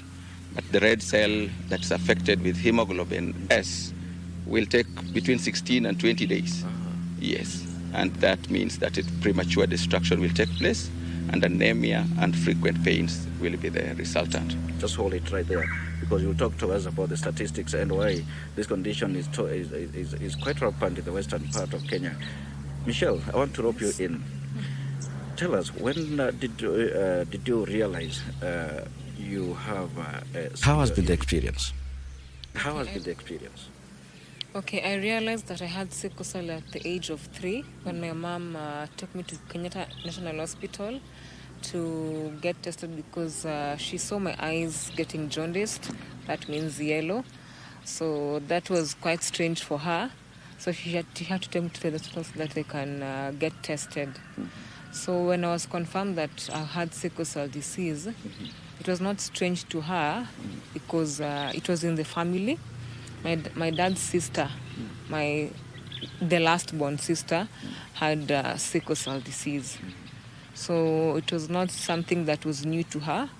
So she just started on the management techniques and ways right away. Yes. Dr. says, or rather, brings about immense pain to the carrier of the deformed red blood cells. Yes. Did that actually manifest in you? Not really. Not really at that time when I was being diagnosed, but along the way it manifested. Yeah, it manifested. I had crises, painful crises. I was being admitted here now and then, every occasionally, like not even occasionally, but frequently. Yes. Okay. And the response towards this? The response towards this was. How did your parents? I grew up with my mom. I grew up with my mom because my dad died when I was 10 months old. Sorry. It's okay. So I'm the last born in a family of 4. So I have 3 older siblings, 2 sisters, and 1 brother. So among your siblings, you're the only carrier? I'm the only sickle cell warrior. I'm the only affected one. The rest are carriers. All right. Carriers of the sickle cell gene. Carriers and someone who is a carrier and someone who has confirmed to be positive of this disease, what is the difference? Yes, so you can see. Yes, so you can see that in Michelle's family, that is 25% affection that took place. That means out of 4, she's the one bearing the disease. A good proportion of distribution, like what normally happens. So the carrier has hemoglobin AS. Yeah, the diseased person or the affected person has hemoglobin SS. That's a homologous state of that's expected to develop a disease. So the carrier can only later on, if they get married, for example, to somebody who is a carrier, that's when they can end up with an offspring who is a dominant, again SS. Otherwise, they will be normal. They'll just grow up normally. They can donate blood to any person, and occasionally they can develop mild anemias, but they're normal. Okay. Yeah. So the only one who is affected. And remember, Michelle has said that the first thing that the mother discovered was yellowness in the eyes. Yeah. Frequently, that is the common, sometimes the only symptom or sign that you will see. The yellowness is a result of the same breakage of red blood cells giving out the component that is in with the red cells, that yellow coloring effect into the system, into the blood, and that will manifest in the eyes as yellowness. So sometimes when you see yellowness, that probably will just mean that hemolysis is taking place and that child should be taken to hospital. The yellowness of the eye? Yellowness of the eye. What else? of the eyes. What else? Those pains that we talked about, joint pains or major joint pains, or a child who is frequently developing anemia. Yes, despite mild illnesses.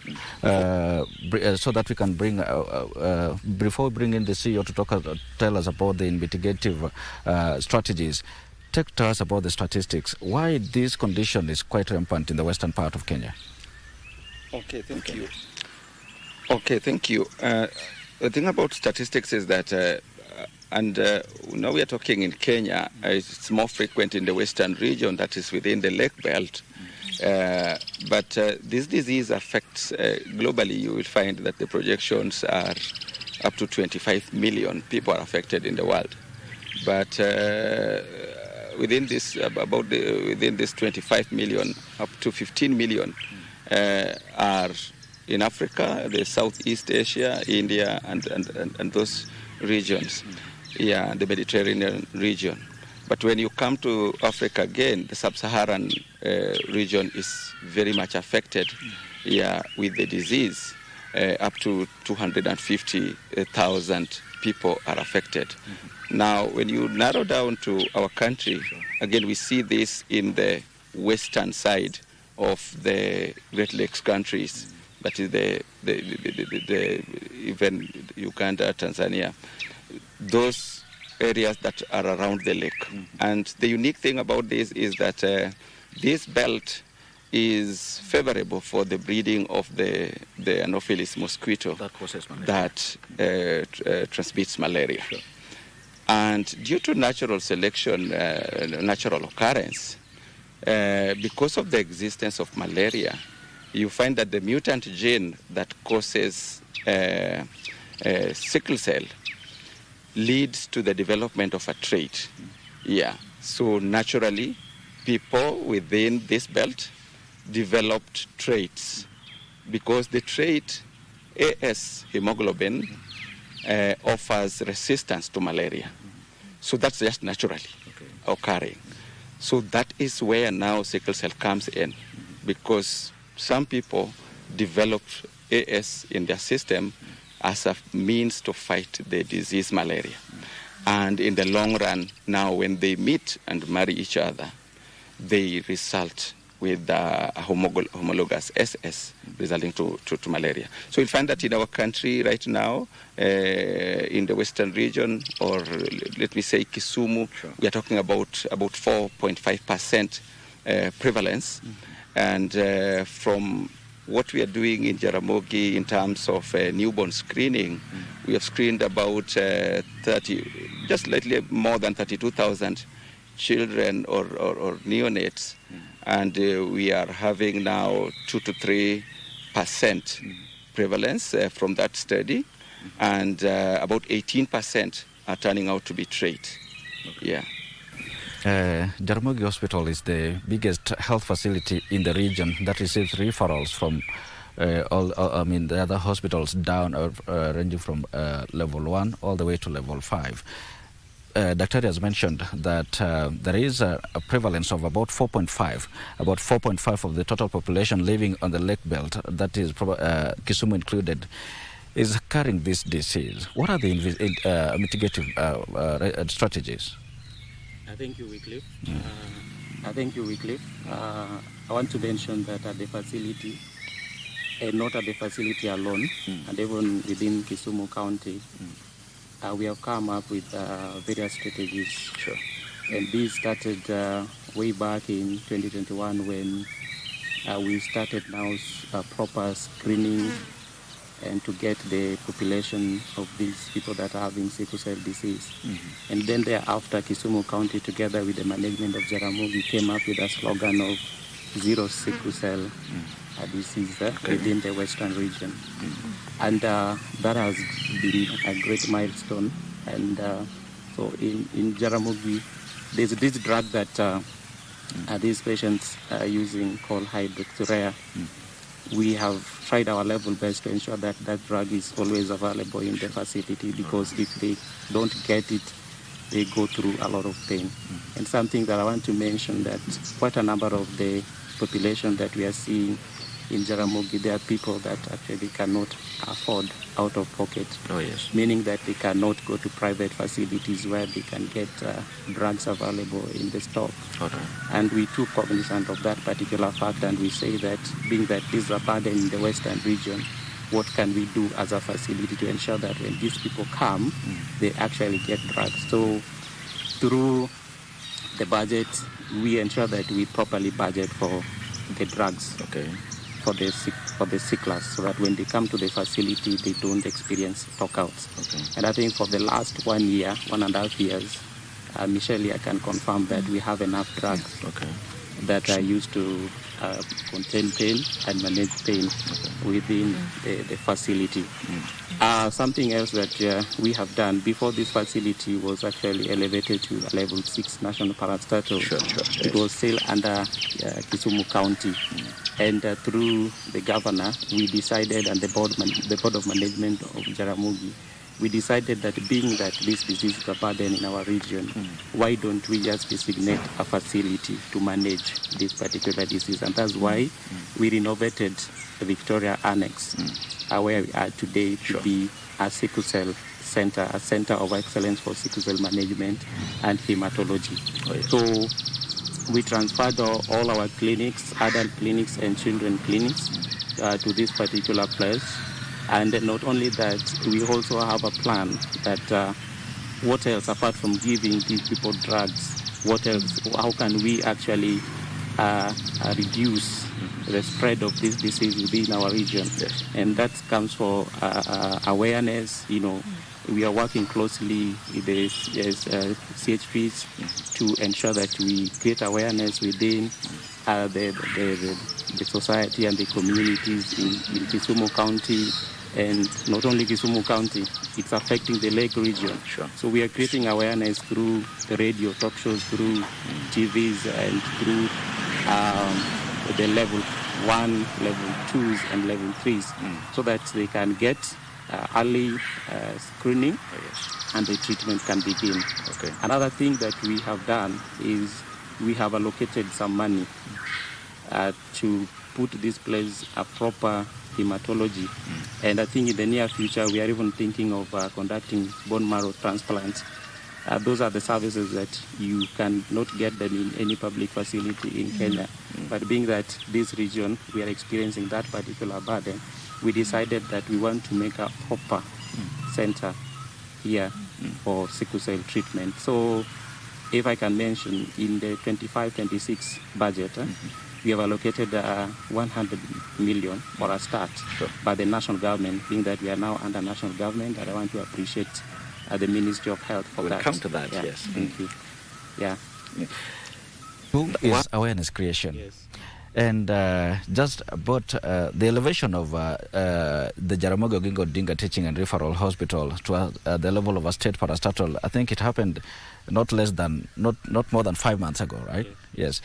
And by then, the facility was under the county government, and there could be an allocation of about 2 billion annually towards Jaramogi.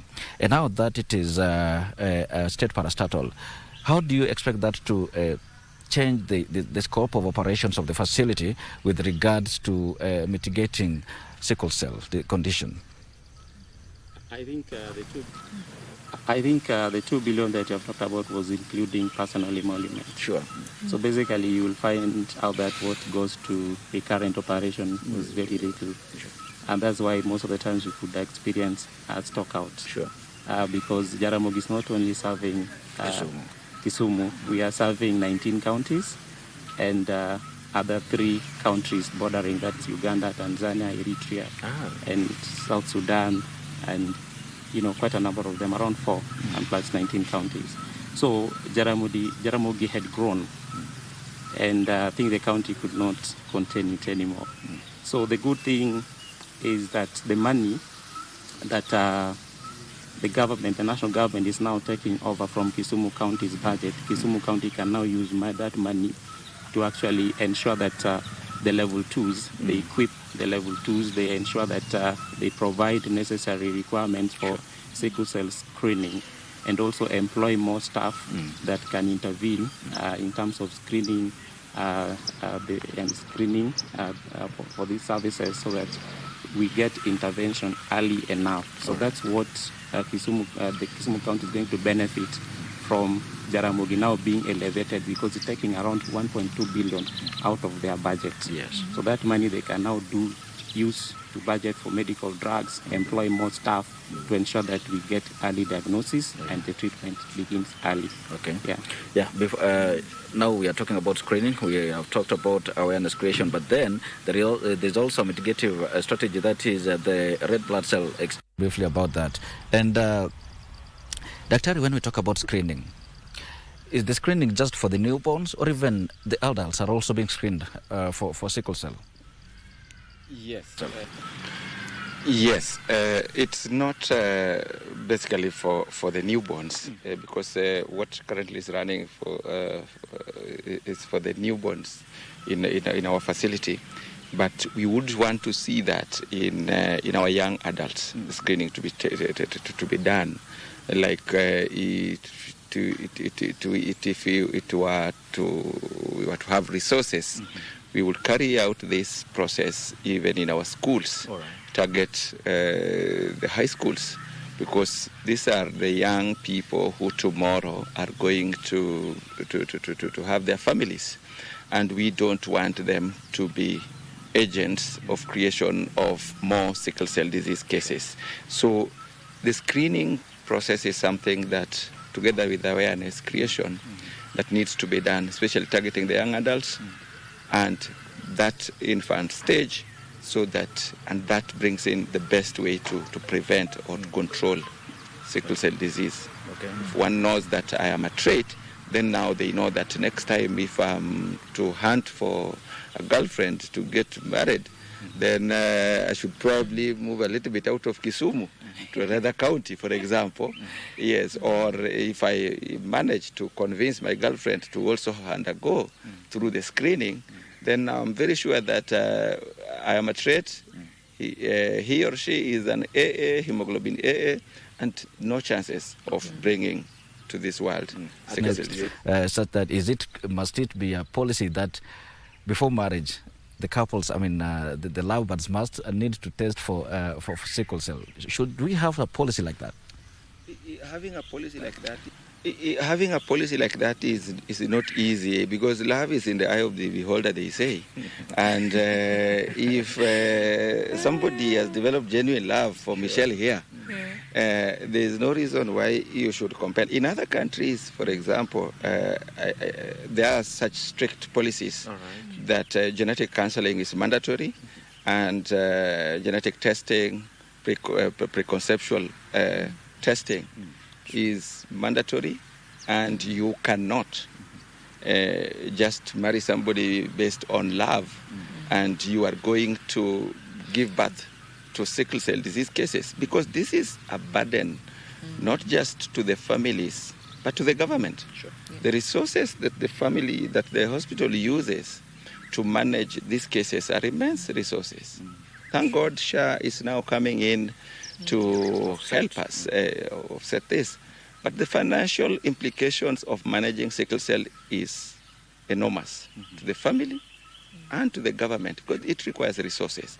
So a good government can go to that extreme of having policies, especially the much prevalent areas like in the Western Belt, that young people or young couple should actually test themselves, because again it's affecting those families by separating. We have seen in Jaramogi where we have tested newborns, and once the parent is told that the child is affected, the next time you see this couple, it's a mother alone coming with the child. The dad is... Yeah, the dad has taken off. Yeah, because of the wrong belief that it is the woman who brought this. Isn't that stigma? It's a lot of stigma, definitely, Cliff. It's a lot of stigma to those families, and unfortunately, the women suffer more.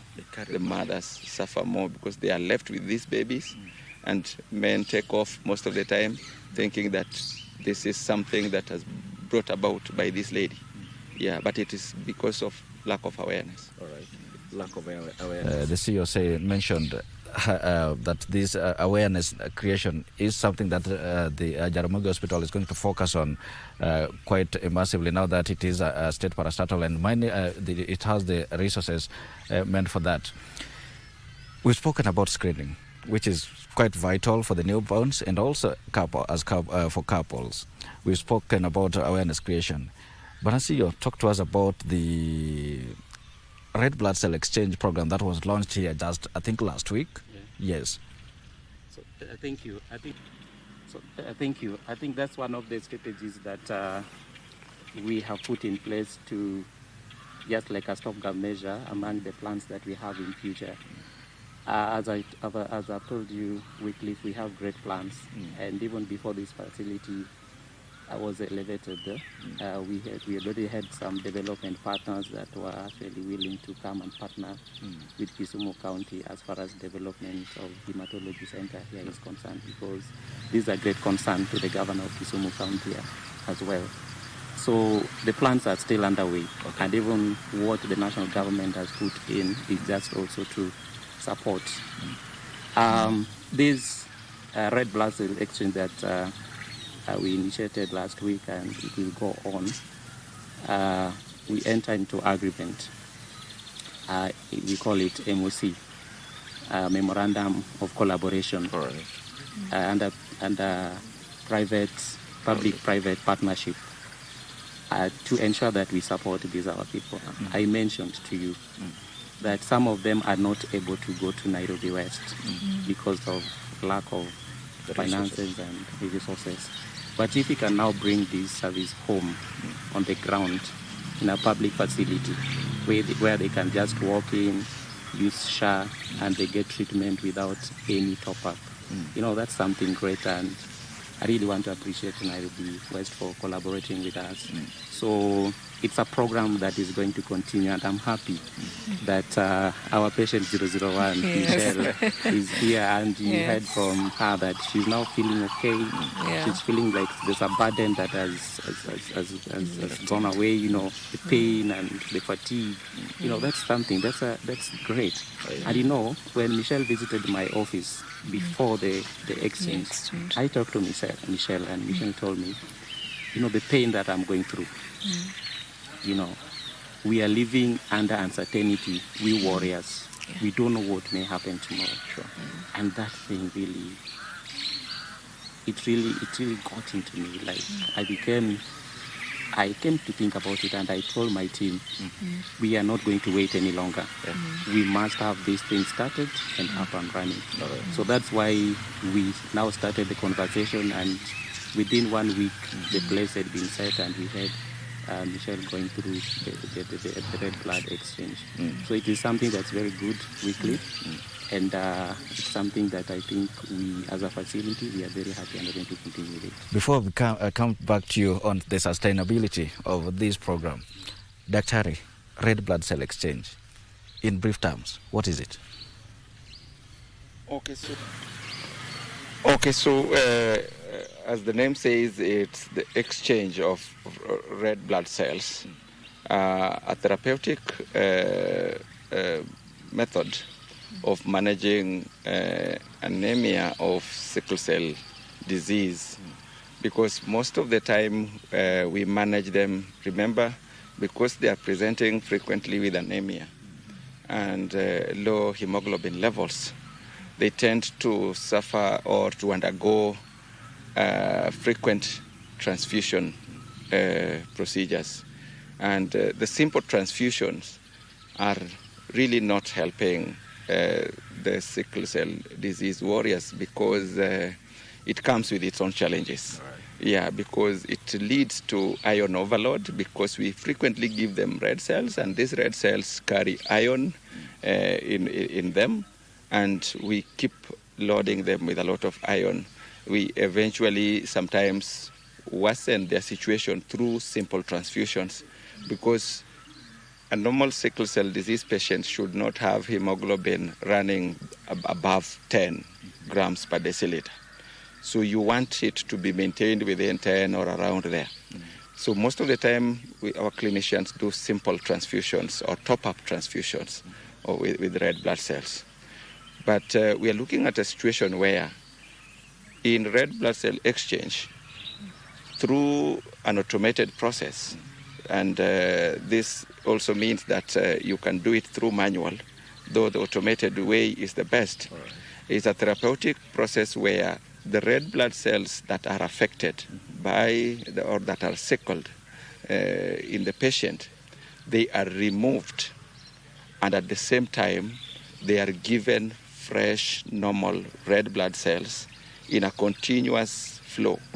Yeah, so actively the patient is in a donation bed or in a normal bed, and there is access, venous access, that is done in such a way that his or her blood is removed, and at the same time is being given fresh, normal, donated, cross-matched blood according to their blood group at the same time. So this blood is going through a machine, and this machine, using the principle of continuous centrifugation, separates the sickle cells into a separate bag, and normal blood cells is transfused to the patient at the same time. Now, this is clean blood with no sickle cell. This is clean blood from a normal person, donor, with hemoglobin AA, who has donated. And I must say, even traits can donate blood for transfusion. But if one is known to be a trait, we don't recommend that they should be the one giving the blood to a sickler, because they also carry some percentage of hemoglobin S, which can build up on the patient one. Okay. Yes. Patient. You are the first person to undergo this procedure right here at the Jaramogi Oginga Odinga Teaching and Referral Hospital, Victoria Annex, where this is a dedicated facility for patients like you. You earlier mentioned that before the procedure, you used to experience constant fatigue, and now you feel relieved. Yeah, I feel relieved. That particular process, how do you remember anything about it? Yeah, I remember very many things about it. When I last week on Tuesday, actually, we were taken through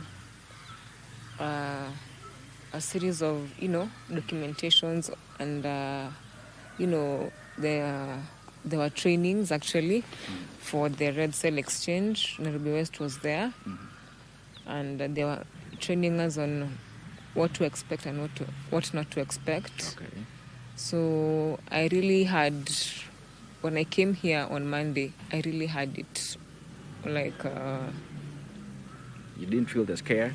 I was scared actually, because I was all alone until my mom was called and came, and then I said, okay, let me just go ahead with this, because I'm the only one who is going through this procedure, and it would be quite unfair when people have called media stations to come and witness, and there would be no one to be taken.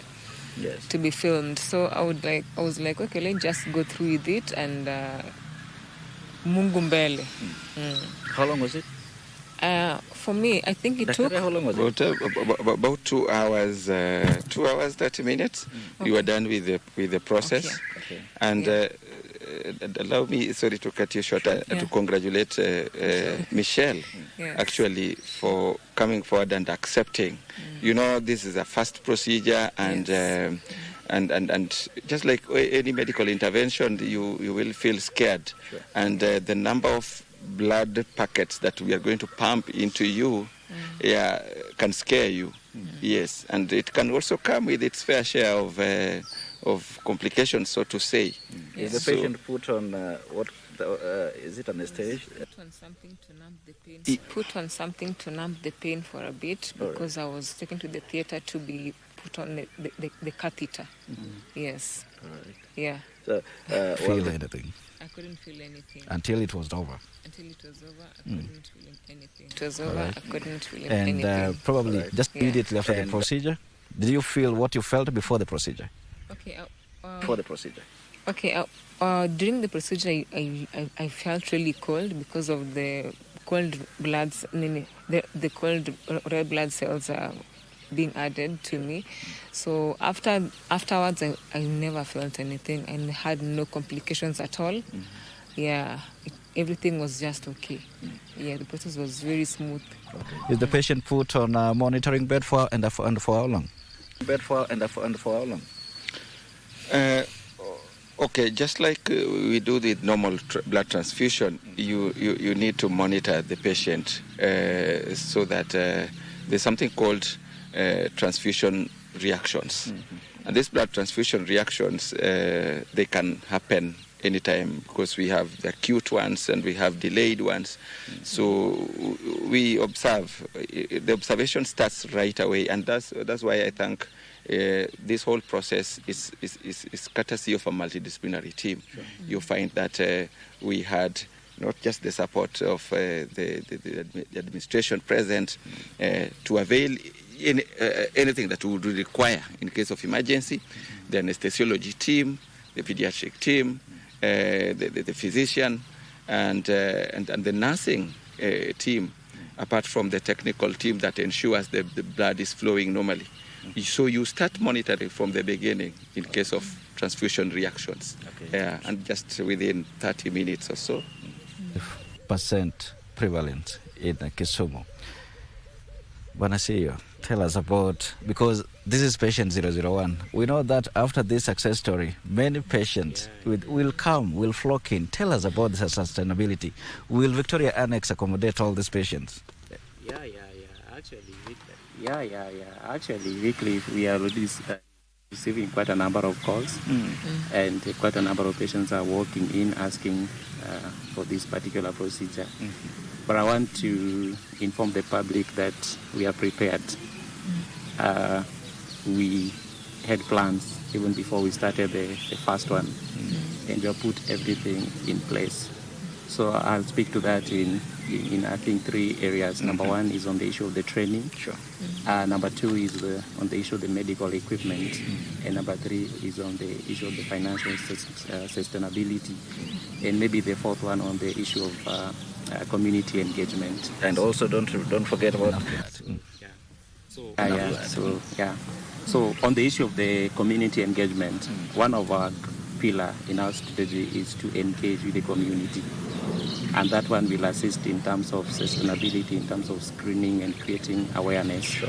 And already we have allocated some funds for medical camps within the peripheries and working with the level 1 facilities, level 2 facilities. And going forward, we lift the mechanism that we have put in place, not only for the sicklers, but also for other diseases. We are going to send our consultants on the ground to run medical camp, and complicated cases will be referred to the hospital so that we manage them early enough. So that one I can say without fear of any doubt that we have allocated some money for that particular community engagement, creation awareness, and also providing the non-pharmaceutical and everything that would be required to do that. On the issue of medical equipment, yes, we have started under public-private partnership, but we are also looking for, there's a program called NESP. If we can get this equipment, additional ones under placements through the NESP program, that's National Equipment Service Program. If we can have those, maybe add 3 or 4 on top of what Nairobi West has provided, because the number, as we has estimated, is it's going to be quite overwhelming. How many machines do we have right here? Currently, we have 1. Just 1? We have just 1, but Nairobi West promise are going to provide the second one. All right. But again, we have started the conversation if you can have the 3rd and the 4th one, even the 5th one through the NEST program. Wow. Because that's a government initiative. And when they come, actually, they just use SHA to pay for the services. Right. So the good thing that... But yes, that is very critical. It's only SHA that is... They exclusively use SHA. Yeah, in a public facility, actually, it is SHA. And, I won't tell Wakina Michelle to top up because I know Yeah. I know where some of us come from, the background, financial difficulties, and then you tell them you come for this procedure and then you have to top up. Then we are sending most of them to go die slowly at home. That one, as a facility, we are working very closely with the government. Even if there are other costs that will involve, we'll see how the government will come in to provide money to cushion those other costs. So that I can promise the public and through the Ministry of Health that will ensure that when they come, they use SHA and in a public facility. On the issue of financial sustainability, I'll say that we have allocated some money in our budget, and we want to appreciate the national government for accommodating that in the budget of 2025-2026. I know we have started in a small way, but a journey of several thousand miles start with one step. I know we'll get there at the end of the day, so we have allocated around 100 million just to establish a sickle cell, a center of excellence for sickle cell and hematology, right here where we are today. And going forward, we are also going to welcome other partners that are interested, the well-wishers, that are interested to help this initiative. So we welcome. On the issue of blood, this process requires a lot of blood, quickly. A lot. Yes. A lot. And we want to appeal to the public. Please come, donate blood. Yes. Yeah. Make that very clear, because we are now running out of time. Clear. I want to appeal to the public. Yes. This process of red blood exchange requires a lot of blood. We have already established blood transfusion units in Jaramogi Odinga Teaching and Referral Hospital, and we are working very hard to ensure that that unit runs 24/7. So please walk to the hospital, donate blood, and save the lives of many Kenyans that may need this particular procedure. You can also go to regional blood transfusion center just next to Jaramogi Odinga Teaching and Referral Hospital and also donate blood. So we request all of you, please come to the hospital and donate blood so that we are able to continue with this process. Dr. just one in less than a minute. Michelle, I'll also require to say something just in less than a minute in our closing remarks because we are now pressed on time. Going forward, Dr. what would you want to be added to this whole strategy of mitigating and having zero sickle cell? Yes. Just before that, the quick thing I would want to say that this is a day case procedure. Sure. This is a case that this is a procedure you come, you undergo it, and you go home.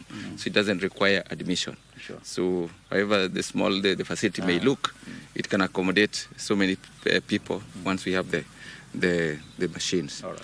The other thing is that it requires the participation of all of us. It requires the support from the public by heeding to the appeal, donating blood, and also registering for SHA. Once people register for SHA, and the affected patients are so many, they will come, they undergo this noble and deserving procedures, and they will be well, because we are interested in them having their normal lifestyle and carrying on with their duties, Michelle, with their works.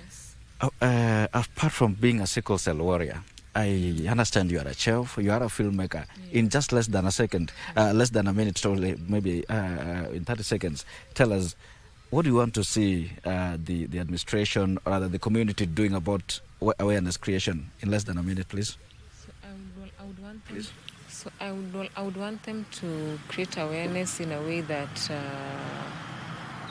it makes sense to the communities, because we are from the communities. So we are championing for a good cause, and we would not want this to really, be taken lightly. All right. So I would really want us to create awareness in communities, also get funds to do the awareness creation. All right. Yes. Thank you so much, Michelle. Yes. For early diagnosis, early detection, it's about awareness creation, and it is about the availability of blood so that this procedure can be sustainably managed here at the Jaramogi Oginga Odinga Teaching and Referral Hospital, Victoria Annex. And that is where we put a cap on our conversation this morning. I wish we could have more time, but then again, we'll continue this conversation another day. And many thanks to you, gentlemen, especially CEO Joshua Kise, for creating this time for us to have this conversation, and also the entire team from the Jaramogi Oginga Teaching and Referral Hospital for the good work they are doing here too, so that we can have zero sickle cell cases, but again, for those that have been confirmed to be positive, and also carriers, so that this condition can be well managed. Asante sana Daktari, you've given us the critical nitty-gritties that we needed to know about sickle cell and also patient 001. Thank you for coming forth to talk to us about this whole experience. Right about now, that is where we put a cap on our conversation this morning. Thank you for tuning in on Western Spectrum segment on the Good Morning Kenya show. My name is Wycliffe Okech, and also allow me to extend our appreciation to the entire production team led by my able producer, that is Johnny Mohika back in Nairobi, and of course my our guys behind the lenses, Simon Yamatiko and Martin Kivuti behind the lenses that are beaming this conversation live on air. That is where I put a cap, and my name is Wycliffe Okech. I'm now handing you back to the broadcasting house in Nairobi for the continuation of Good Morning Show. Good Morning Show. But then again, there is the conversation that is coming up on family affairs with my colleague Vivian Degwa, who is on standby. Vivian, if you can hear me, take it away.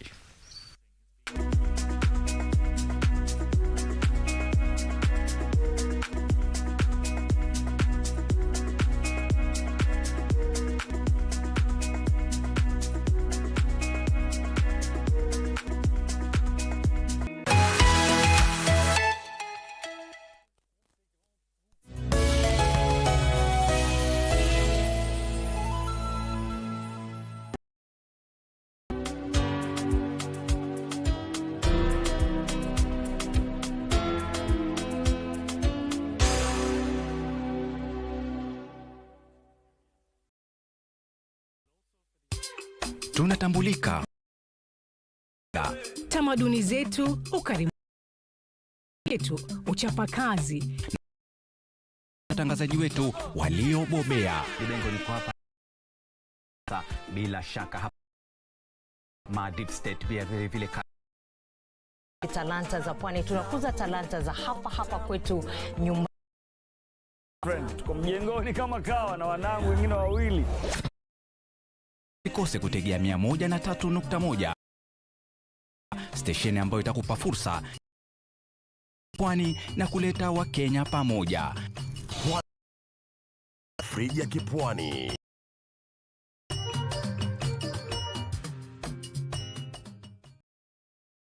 Music so sweet, I repeat.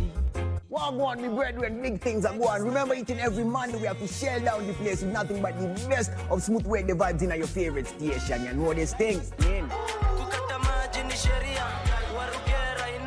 Alafu kila Tuesday, kata simu tupo side, giving you Kenyan music from the 254.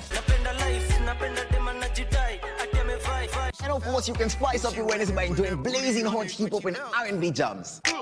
We don't got no label. She say she want bottles. Vibes and vibes as we go all across Africa, Kenya, Nigeria, Ghana, all the way to Tanzania to give you nothing but the best on Afro Thursday.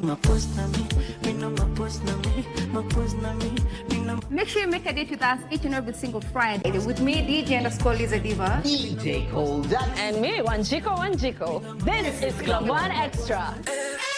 Unanifanya nisikie kunyongwa. Hatija ai, mani especially ukisonga.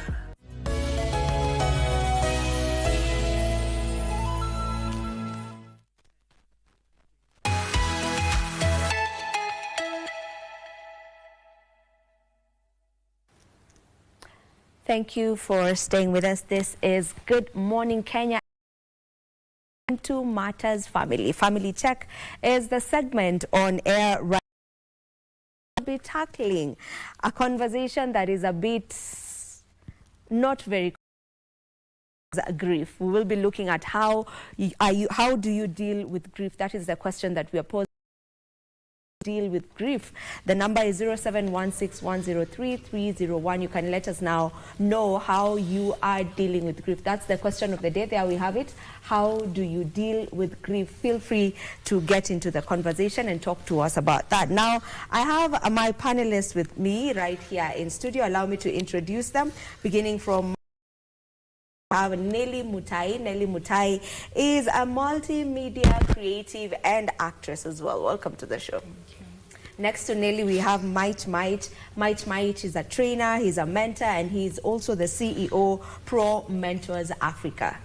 Welcome to the show. Asante sana. All right. Next to Mite, we have Bishop Jeremiah Palanjo, and he is from the New Hope for All Nations Churches in Kenya. He is the bishop.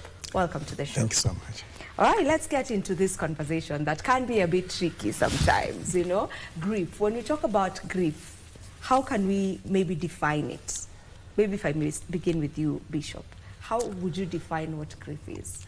I think grief is something that comes in, make you uncomfortable and bring comes as a surprise and disoriented you and maybe occur by accident or death in the family or maybe lose your job. Conflict in the family, many things. Anything that comes and make you uncomfortable and disoriented your life. Yes. Something that disorients you, mainly after a loss. And when you talk about grief, it's not just death. You can be grieving over a job that you've lost. You can be grieving over a relationship that has ended and so on and so forth. But today we are going to major on the death bit of it. Maybe to you, Mite, how have you? And it's not easy. And many people have written books based on their own understanding.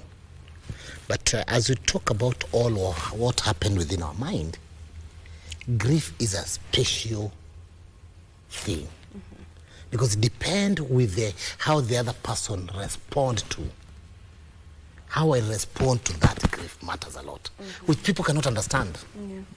They can talk to me, they can pray for me and do all this, but it's not easy to understand somebody's grief. So the only thing we can do is to get with the person and work with the person. But it remains back to the individual person. How do you see that? Something I see it very small, to somebody else is very big.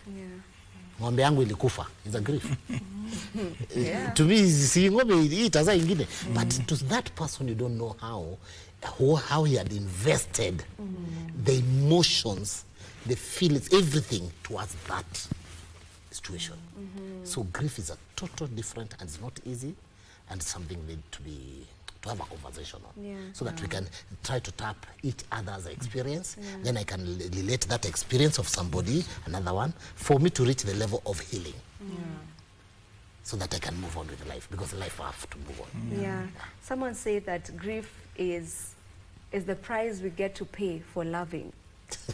And I was like, oh wow, it's actually kind of true. It's unfortunate, but it's true. It's the price you pay for loving, because you can't grieve over someone that you didn't love, you know. In fact, that is very true, because the investment on love, investment of the heart, because grief inatoka roho, kuna kitu iko ndani, you know. It's not easy. Not easy, but it's possible. It's not easy, but possible. Nelly, maybe if you can, if you're open to speak about it, have you experienced grief?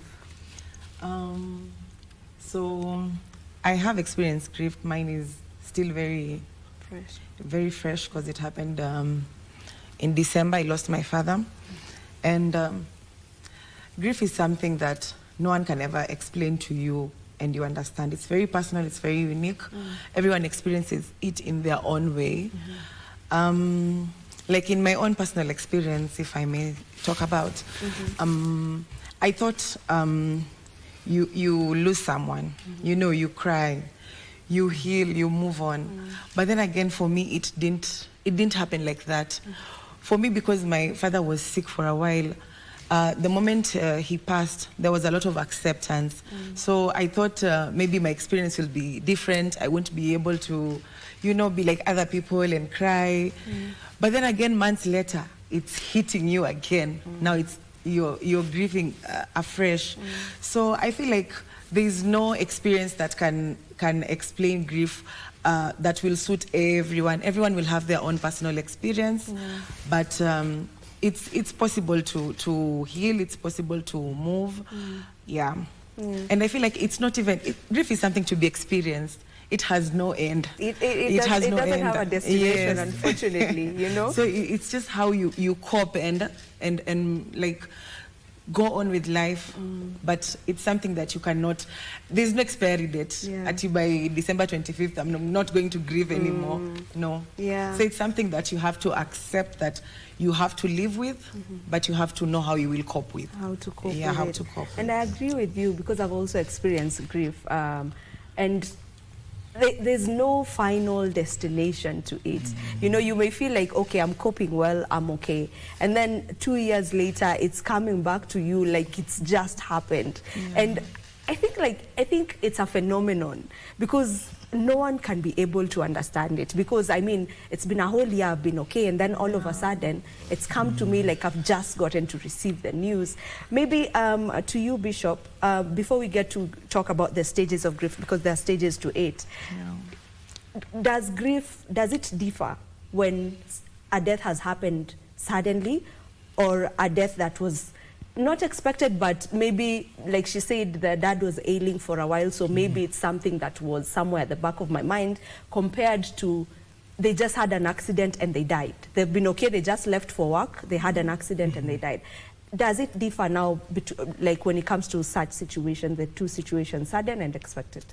Certainly it differs because if something happens suddenly, unexpected, it causes more damage, it brings more pain, it causes more questions, why, and what if I could do this and this, rather than when somebody has been yelling for, like our sister Nell say, that somebody has been sick for long, and so you sometimes even you sympathy with the person because you have tried everything, and then you say, sometimes people begin to say, maybe this person is good to release her or him, and those family begin to feel like we have done what we could, and so they don't feel guilty. When it happens suddenly, somebody feels guilty. Maybe that driver was not driving very well, or maybe that person was negligent driver or something. People blame. That blaming, it registers in the heart, so it doesn't heal very quickly. So the best thing I can say is good to prepare people even before it happens, either suddenly or prolonging. It's good people to prepare that this life, it is full of those surprises. It's good people to put a room, like the vehicle has a shock absorbers, where it play in the potholes and so forth. It's good to prepare people, even at early stages that are not really that big. Like my brother say, a dog can die, cow, sheep, puss, cat in the house, the pet that you love. We begin to train our heart how to handle those small from the beginning, so that the day of a big issue, then it's you can be able to play around. But can you really be? That's what I wanted to say. Ready? I mean, can you really be prepared for a loved one's death? I don't think you can, because like for my experience, my dad was sick for a year plus, and I feel like I had anticipated the grief. Yes. Even each time I would get a call from home, I would think, is it time? Is it this time? Yeah, it's really, really bad. But then again, now when you called and it has happened, it still hits you like a train wreck. Like it just, you're not at, oh, it's okay now. I knew, I had anticipated it. It still hits you so hard. So I don't even know. Grief is something I don't know. Who will explain to you grief? There are things which happen in our minds and we cannot expect. And every day our mind operates differently. That's why you talk about rebranding mind. mind is information, voices comes and form a mindset. Today's society, people have started developing a mindset that if my dad is going through cancer, there's a way that, not fully, but there's a way that it figures somewhere that tumeitikia, amesuffer for long. You get? The cancer. Hizi ingine bado zijaingiana. To me, that's why I say to me, because grief, you cannot say other people. To me, cancer, people have started now accepting it. Paka inafika pahali kama familia mnaona mazee, my mom is too much. It's too much. Heri Mungu tu mchukue. Ni vile tu utaki kusema. And even some doctors are telling you, huyu akiingia theater hatatoka. You see, it's a reach a moment, those really positive guys, they tell you, instead of draining the whole money within your, you know, pale imefika. Right. You see, we have started, not fully, because it is not even possible. But the others, when they're happening, becomes, because like now, my dad who brought me up, in 2 months, 3 months ago, passed away. People could not even understand what is happening. People could not even believe. You're right. This is somebody who adopted me. It's called Mr. Gitari. This somebody. Before maybe you continue, let us allow our viewers to get into the conversation. You can be able to talk to us, you know, just talk to us, let us know how you are dealing with grief, if you're dealing with it right now. If you've gotten to deal with it, if you've gotten to heal, if you have ways of how you're coping with yours, just let us know. The number is 0716 103 301, 0716 103 301. We'll get back to you. They need to check something on you. Maybe to you, Bishop, you know, it shows up differently for different people, and as someone who's in the church, you know, as a bishop, I am sure you get to talk to a lot of people, because sometimes people find solace in the church after such a thing happens. So maybe how have you seen it pan out in different people? Well, what I can say, it has been a journey for, as my brother says, a different people, they take differently. So it will depend, even the age of a person, because kama vile Waswahili walisema kuishi kwingi kuona mengi. So if it's just a young person or maybe older person, but actually, as you're saying, in the church we have been handling this one. I've been in the ministry dealing with the people for the last 39 years, full time dealing with the people. So what we have done is that we treat a case as it comes. So just continue. As it comes. So, and then some of them, they heal quickly, but what we encourage people is actually to talk out, not to keep quiet. So, and again now, the people of faith, it becomes easy because you can pray with this person and create a room and a team to work with a person. It was like from the women, from the youth, from the age group, you create a system that people can walk through with people. However, what we have done that we don't tell people, we used to tell people, don't cry, God is with you, God will understand and so forth. But now with the time, we have changed that one because we have growing understanding. As our brother said, the mind keep changing, society keep changing. Now what we do, we say, even now, cry. We don't say, we used to say don't cry, but now we say cry. It's part of healing. Cry a lot of it, and then find people also who have experienced that one. You bring those people around because they talk through experience. So if somebody have lost their husband, we have so many widows in the church, and orphans in the church. Those are the people we bring to talk, rather than just a pastor talking or somebody has a wife and your children. You don't understand. You bring another widow or another orphan to work through because that person has experience. Mike, I had cut you short. You were talking about, you know, how times are changing, and maybe there are particular illnesses that when you know someone in the family has, or if you have it, there's a way you start, there's an acceptance kind of. Yeah, that's what you were talking about. Yeah, and that's what I'm saying, some month ago, my dad passed away. This is a dad that si baba yangu mlezi. So people could not even understand. People could think kweli wewe umekufia kuliko watoto wake. Because there's that joint union that you don't know where you came from. This is not my tribe and everything. This is somebody who took me from 4-4, made me to be who I am. And that's why you'll find within the stages of the grief and as you move, there's a denial. When my sister Anne-Marie called me, she called me, I could not. There's a denial always. No. That's why you find nowadays you need to go and see the person dead to help you to accept it. And as you go to the next level, something comes in which is called anger. Unaanza kukasirika. Yes, now those are the stages. I love the way Bishop amesema, because by bringing group dynamism and everything, because if you don't get group therapy, or some other people have gone through that and everything, so that anger can come out. Yes. In fact, to me, not to the others, because people can write books. To me, we need to manage the first two, the denial and the anger. Yes. So that anger is kuje. Because after the anger unaanza kubagain.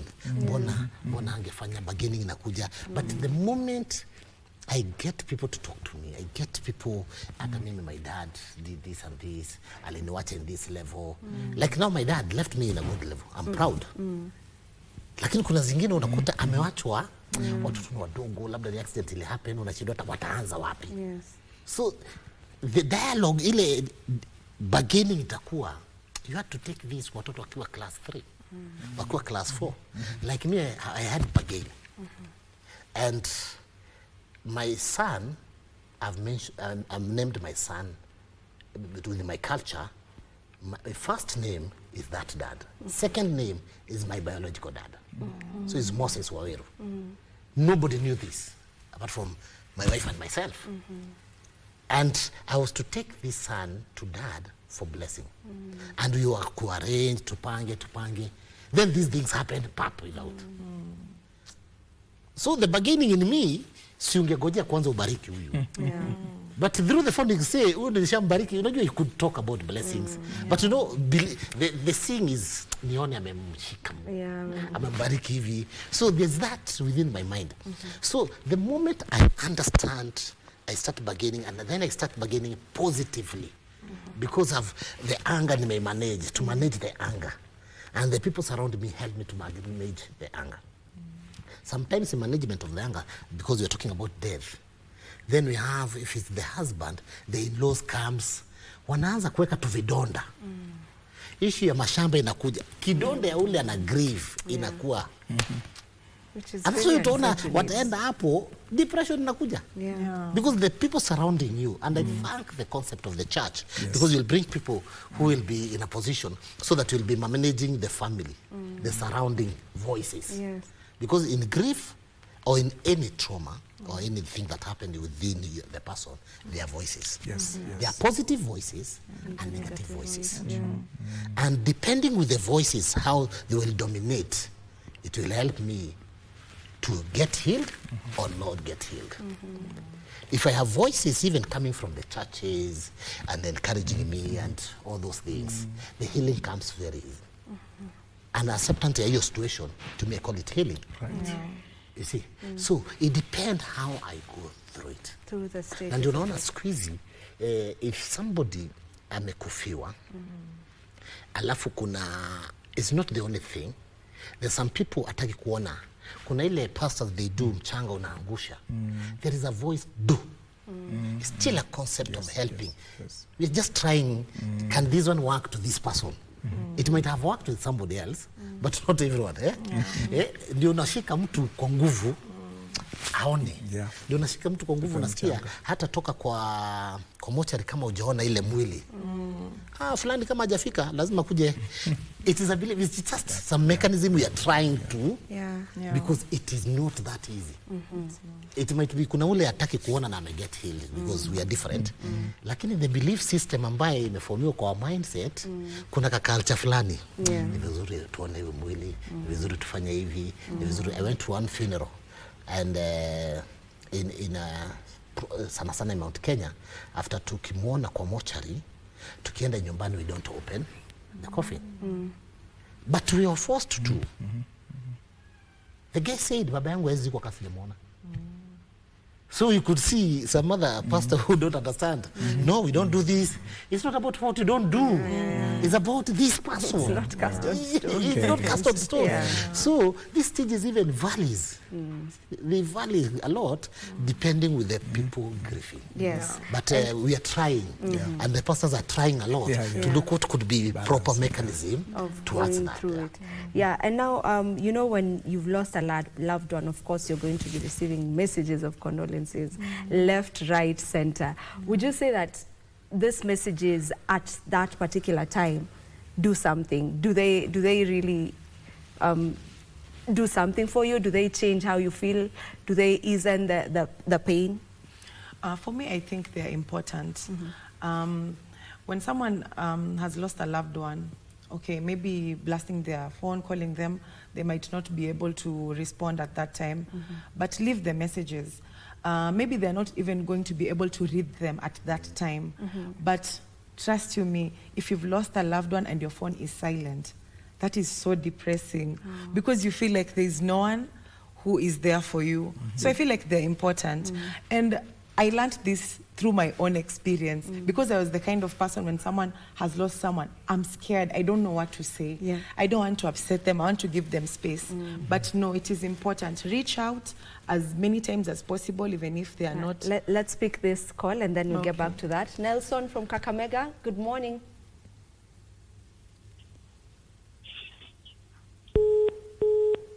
Kibebe, good morning. Oh, I think we've lost the caller. Sorry about that. Our phone lines are open, by the way, in case you want to, in case you have something that you want to say concerning the topic that we're having. 0716-103-301. Yes, Nelly. Yeah, I was saying that it is really important to reach out, even if that person cannot be able to talk to you at that time, even after a month, because as we have just agreed, grief, the process is different for everyone. But it is important to reach out. It is important to show your presence. It is important for you to, you know, to send messages of encouragement for that time, even if they're not responding. Just do your part as a friend, as family, as a community. Just reach out to that person. I feel like there is so much importance because when it is silent, it hits a bit more harder. It hits harder. It's good to know that you're not going through it alone. Like you have a support system. There are people, you know, behind you that are supporting you and they understand your pain. And especially, Unona, I love what she's saying. During the Mombolezi, people are there. It suppresses somewhere. It can happen. After the burial, you're left alone. The silence comes. So that's the time you start now looking at those messages. There must be something for you to come out from that. In fact, it hits you first day. Now and the last after kumweka pale ndio unaanza kuangalia, and the way you start debating, hey, if you don't have people surrounding and voices, and that's why me I encourage people. Church is very important. Religious affiliation is very important to start now because you can't do it alone. You cannot. It's not possible. You just need people. Let's pick our caller. Good morning. Good morning, Ukoje. Hello. Juma, unaweza mute your television, mute your TV, and then I'm good.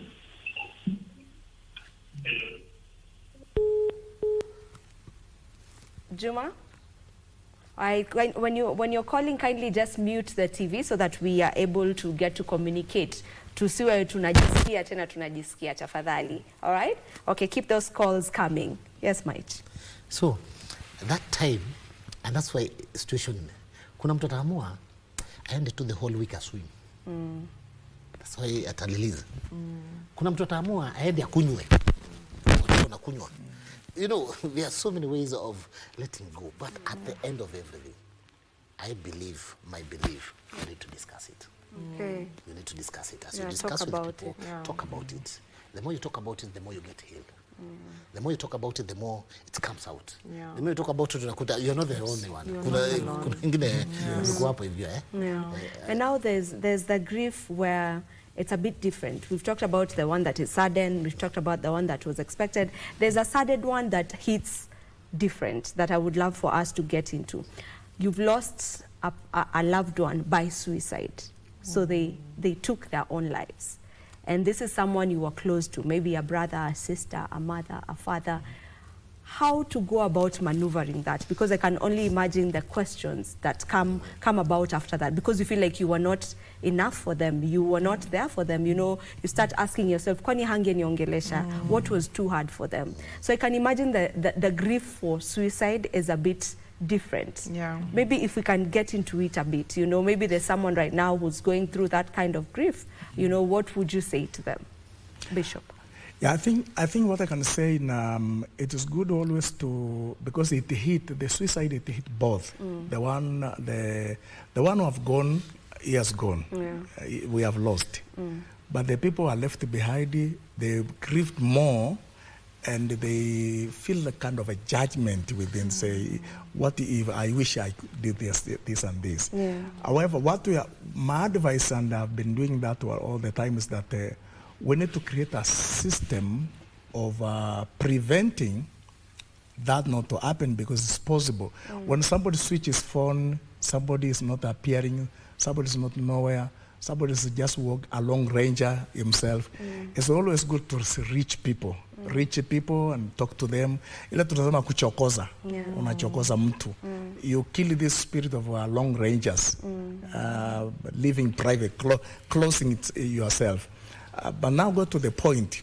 When somebody has committed suicide, immediately it's good to, even if there is accusations and so forth, for the sake of the family, maybe as a family man, maybe the wife and so forth, instead of putting blame, finding somebody to blame, it's good to close that chapter bit and not to blame, and just forget talking about that person and come closer to the family, the mother or the father or the sister, sibling, and just walk around with them and grieve with them, rather than just say your brother ataenda kwa shetani, ameenda shetani kwa shetani direct and so forth.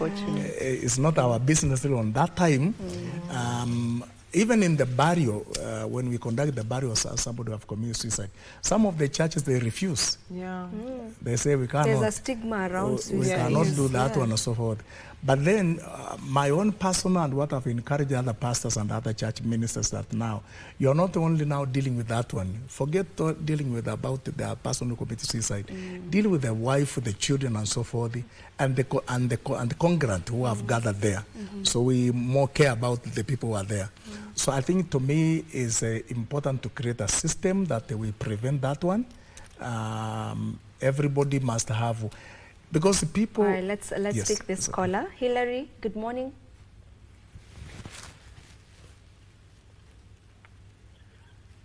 Hillary, if you can hear me, good morning. Good morning, Hillary. Can you hear us? Okay. Seems like Hillary is not getting us. Hillary? Hello. How are you, Sasa? It's okay. It's okay. Thank you. Mchango wako ni upi kwa mjadala wetu wa leo? We're talking about grief.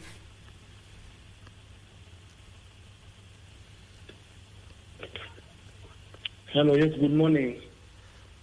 Tunakusikia, continue. I'm fine. Yeah. Yes, you're talking to Hillary Songs here, yeah? Yes, so I was to add something on that. Yes, please. Yes, to me, to cope with the grief, you have to prioritize the self-care. Yes, so by eating well, I think you should do enough exercise. Yeah. Hello? Yes, I can hear you. So you deal with it by taking care of yourself, self-care.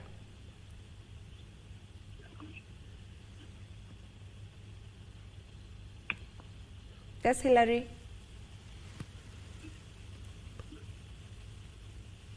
There seems to be a delay. Okay, but we've heard what he said. Yes. For him, he deals with it by ensuring that they're just taking care of themselves. And sometimes it's so hard to do that, especially when you're grieving, because now you feel like you don't even have your self-worth. You know, you just... Okay, Hillary, being told you're still on the line. Talk to us, Hillary. Okay, we've lost him. So yeah, it can be so hard to now do that self-care that Hillary is talking about. For him, that's how he deals with it. So, but how easy can that be? You know, just deciding I'm going to look after myself. And it's very important. What you say is very important. To me, I say look for distractors. Because by that time, mind concentrated. Nah, something I loved. So I must distract this and to start. And when you talk about distractors, remember there are harmful ones. Positive distractors. Yeah. Very positive, yeah? I mean distractors in a positive way. Like even, that's why people talk about jiangalie mwili. Kuna jiangalie na nashindwa hata kukula. Nashindwa hata kufanya exercise. Nashindwa hata, you see, because of the impact. But I look for something. I can say even going to church or going to something can be a distractor in a positive way. So nataka kutoka kwa hiyo kitu. You'll find even somebody atahamia kwa sister yake for a month. To try to come out from that scenario kwanza pale suicide ilifanywa. Because, and this tells me that we need to think beyond the grief. We need to see that, start talking in churches and other places. How do we manage when something like that one comes? Management of this grief. Before ifike, what can we do? The other day, somebody, a case that happened, somebody was just driving and on the process, akapata accident. Hit some persons. And because he could not manage that, what the person did after that, alienda commit suicide. We have yet another caller. Good morning.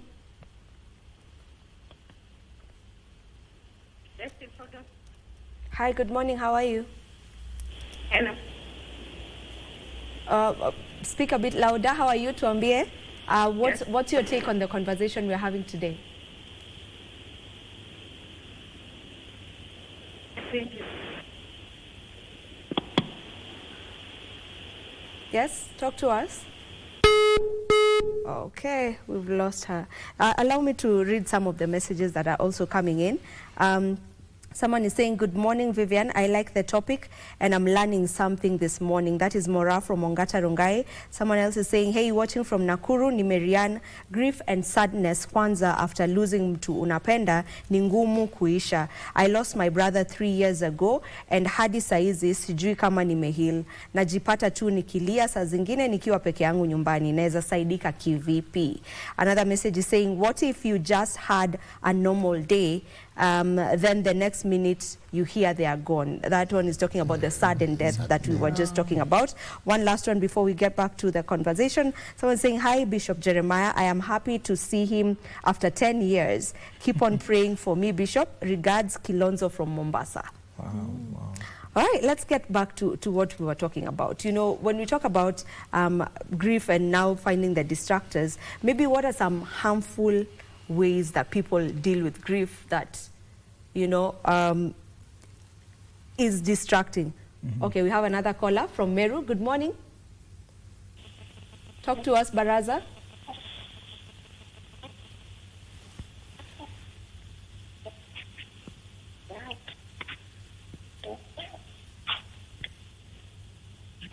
Baraza, please mute your TV and talk to us. From Meru, and I would like to say that during the time of grief,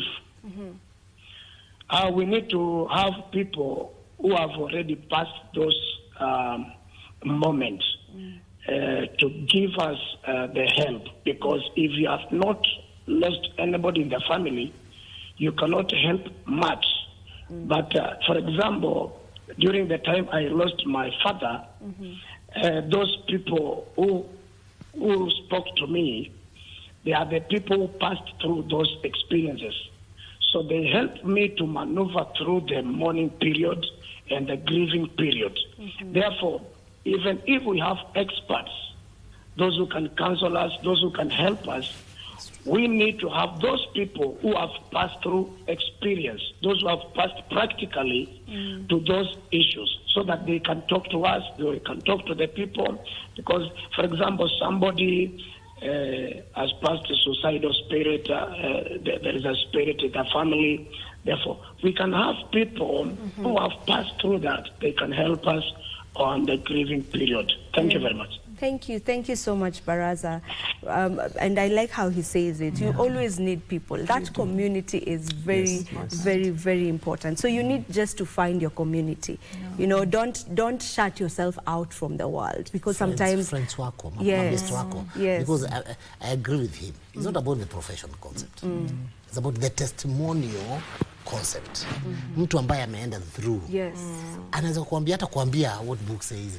Anakuambia mimi nilifanya hivi. You know, testimonial is so powerful. And within the testimonial, look at the positive one. Because also there are other noises might be negative. But I believe the friends, your friends, tells you more. Your friends will tell you, hey, Maze, this shirt is not mzuri. And you'll take it positively than the outsider. Nitachukulia vizuri. Outsider nitachukulia awacha wivu. But I agree with him fully that. Yeah, and during the grief process, sometimes you create a community that are not like the normal people. Kuna some friends of yours who won't come through for you, by the way. And that's just the truth of the matter. You should not hold grudges. But you will find that there are some people in your life that will come through for you in ways you didn't know. So, let's pick another caller. Sorry. Good morning. Good morning, Evelyn.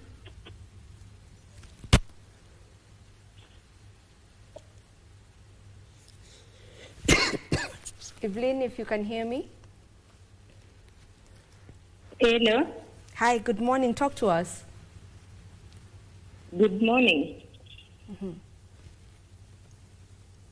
What's your contribution to our topic today? Hello, good morning.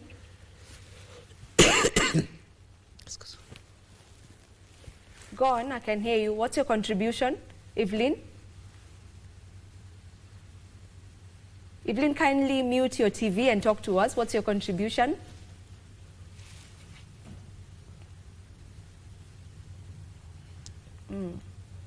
I don't know if we still have her on the line. Okay, good morning. I'm Evelyn from Transmara. Mchango wangu kwa management of grief. Every person is different. Yeah.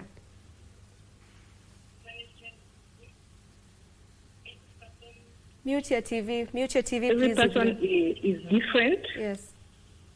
They grieve differently.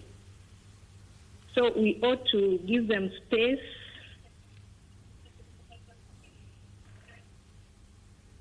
Yes. And also na pia tusiwaambie wanyamaze. They have to cry. If it's that moment of crying, they need to cry. Also they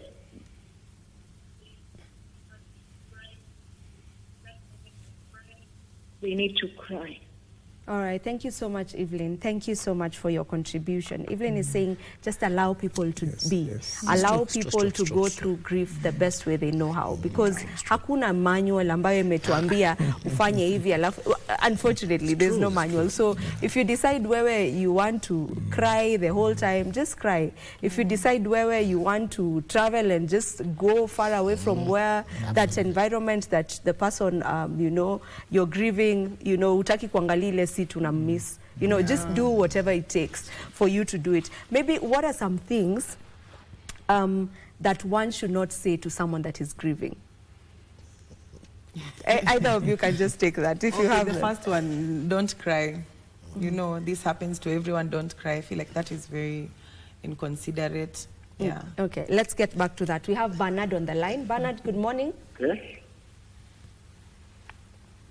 Tuzungumzie Bernard, wewe unasemaje kuhusu mjadala wetu wa leo? Nzuri. Nzuri.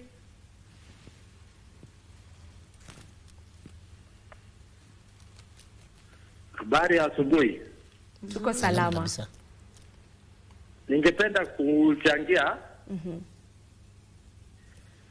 Mimi ni Bernard calling from Angwe in Kericho. Ningetaka kujua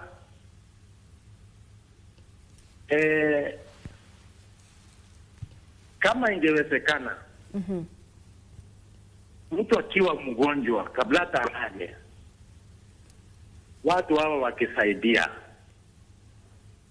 unaweza pata mtu akipitia mambo mingi, pengine hata hana chakula, hana hata pesa ya dawa, ifikie sasa age. Unapata waombolezaji wengine wanakuja wakisema, hii familia hatutakuacha, tutakuwa na nyinyi, na tayari mtu ashaaga. Family kama hiyo singesaidiwa mapema kabla. Hiyo ndio maoni yangu. Oh, thank you so much, and that's also a very important perspective, kwa sababu mara nyingine tunangoja kama maafa yashafanyika and then now we come through, but probably there is something you would have done before. You know, alikuwa hospitalini anahitaji mchango, nyinyi hamchangi, lakini sasa hizi amefariki, mumetoa pesa kisawasawa. You know, that happens and it is very unfortunate. Allow me to read some messages right here. Someone is saying, hi, it's Caleb Tareto from Naivasha. How should men grieve when they have lost their loved ones? Keeping in mind we are Africans. Another one is saying, hello, I'm Nancy Mwende. I'm happy to see my Bishop Palanjo, a great mind and a great man of God. Kudos for the great conversation. Say hi to him. Amepata salamu zako. And then there's another one here that is quite disturbing, and I think the bishop can maybe speak to this person. They're saying hi to Bishop Jeremiah. Not that one. Hello, I'm really struggling with suicidal thoughts, which I am unable to share with even my wife. Kindly, someone come through and help me. What would you say to that person? I believe this is an older man, because it's a man who has a wife, maybe a family, and they have suicidal thoughts. I think what I can say, some of those issues really, we have met some number of those cases whereby somebody has just switch off. You know, it's like a switch off phone and switch off all the system. You can alone. So the first thing I can request, first of all, if you have switched off the system of communication and fellowship, I will request you switch on.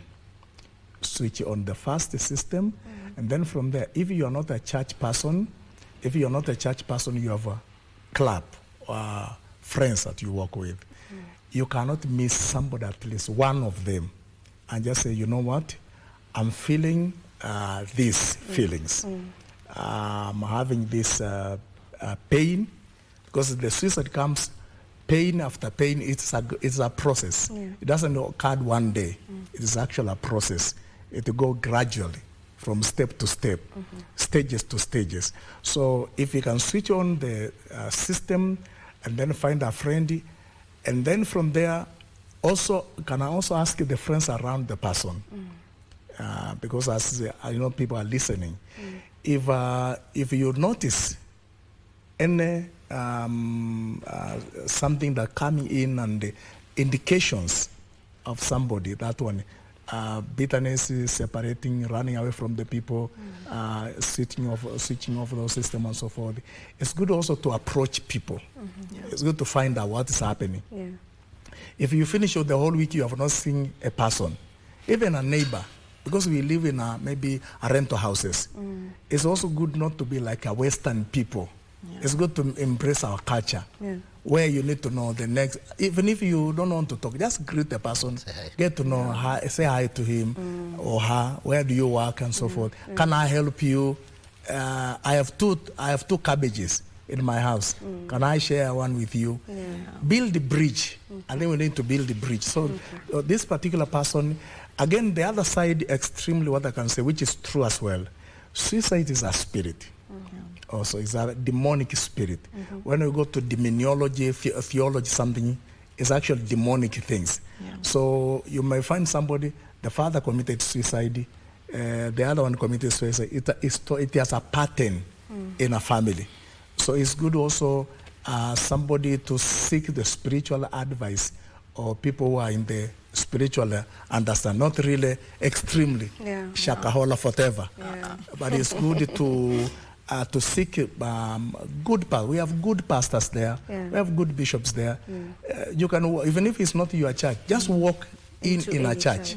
Just say, I want to see a pastor. or somebody who can assist that person. Can I take you to a pastor around?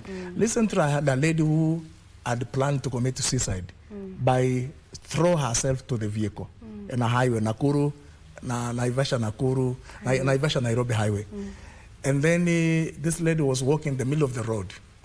So one mzee was looking the sheep around, taking care of the sheep around the road. Then I asked, lady, can I help you? He said, no, I want to die. Tell you why. This now, can I send you to a pastor around here? Then this man directed the lady to the church. So the lady found me. And then the lady began to talk to me. I was in Saudi Arabia. I was raped, multiple raped. I was doing this. I did this one. My father chased me with my mother and so forth. Then we started a journey to walk. In that case, invited my wife in, begin a journey. So it is really something that needs to be done. We have not lost all the hope. So find someone to talk to. Yes, find someone. Maybe Mike, if you can also speak to the men out there, because someone asked specifically, how do men grieve? How should I grieve as a man? They're going through grief, but they don't know. They're going through grief rather, but they don't know how they're supposed to be grieving. First, let's talk about this gentleman. By virtue of just texting, there is hope. Yes. Because you need to talk. And I encourage the viewer, the one who have asked the question, please look for a friend and talk. Because already you have spoken it. Imeenda kwa national media. So look for a friend. Yes. It will go away. Look for a friend, a positive friend, and probably go to any church who can help you. But let me talk about men. In the fewest of words, because I'm already being told mnafaa kuanza kuwind up sasa. There is a big problem on men. Not even boy child, men. Because they're not even meant to form these boys. And it's because how we are social beings. We've been socialized in a way that you must be a man, you must be this, you should not cry. Does not mean crying is the only way of managing grief. No. There are so many ways. But we have been put in a way that we are super beings. And now, because the situation in Mefika now, the super being is not manageable, and then the concept of money comes in, then if you look the rate, not fully statistic, but probably, the men are committing more suicide than women. Because women can talk, even anyhow, even in the saloon, and they get healed. So I want to encourage men, it's good to speak it out. It's good to look for groups that we can speak out, speak out things. We need also more show on men, because the high time for men to start speaking, because they are suffering a lot. Okay, thank you so much. Nelly, I'll allow you to give us your final remarks as we finish. Okay, my final words will be, grief is not a straight line. It's not linear. Everyone grieves differently. We experience these stages. Hata tukumaliza kusema stages, but we experience the stages differently. It doesn't have to be, I cry, then now I'm not crying, I'm healed. No. You can feel like your first stage could be acceptance. The next stage, you're in denial. They happen the way they happen. But there is hope, there is healing someday. So let's just keep moving forward. All right. Thank you so very much, Bishop. Thank you, Mike. Thank you, Nelly, for joining us for this conversation and for putting word out there on just how one can be able to deal with it, the best way to try and manage, because you can't heal completely, but you can cope and work towards your healing, And for everyone that has been part of this conversation, for each one of you who has been sending in the messages, they're still coming in. Thank you so much for that. But bottom line is just find a way to heal and find people to talk to. For the gentleman who sent a message saying they're suicidal, hope is not lost. There's always light at the end of the tunnel. Find that light for you. Find that light for you. You don't have to speak to your wife maybe if you don't feel like. You can even go find a stranger. Go find a stranger somewhere and just speak to them. A problem half shared is half solved. So don't give up on yourself, or don't give up on us. As a community, we still need you here. So don't give up on yourself and don't give up on us. This is where we end this conversation. Thank you so very much to each and every one of you who has been watching us. For the team that has made this show a success, I want to appreciate them and also get to wish you a lovely day on their behalf. Do enjoy the rest of your viewing. See you tomorrow and next week for another Family Check. Goodbye.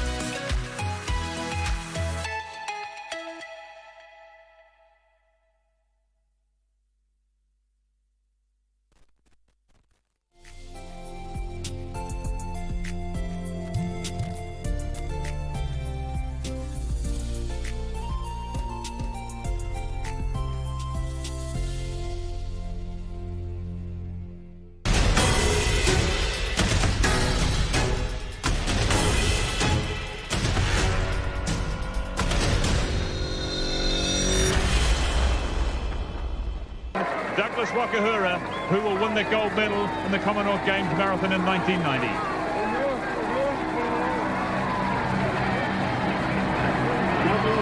Getting a tremendous reception, a man who's really adopted New Zealand as one of his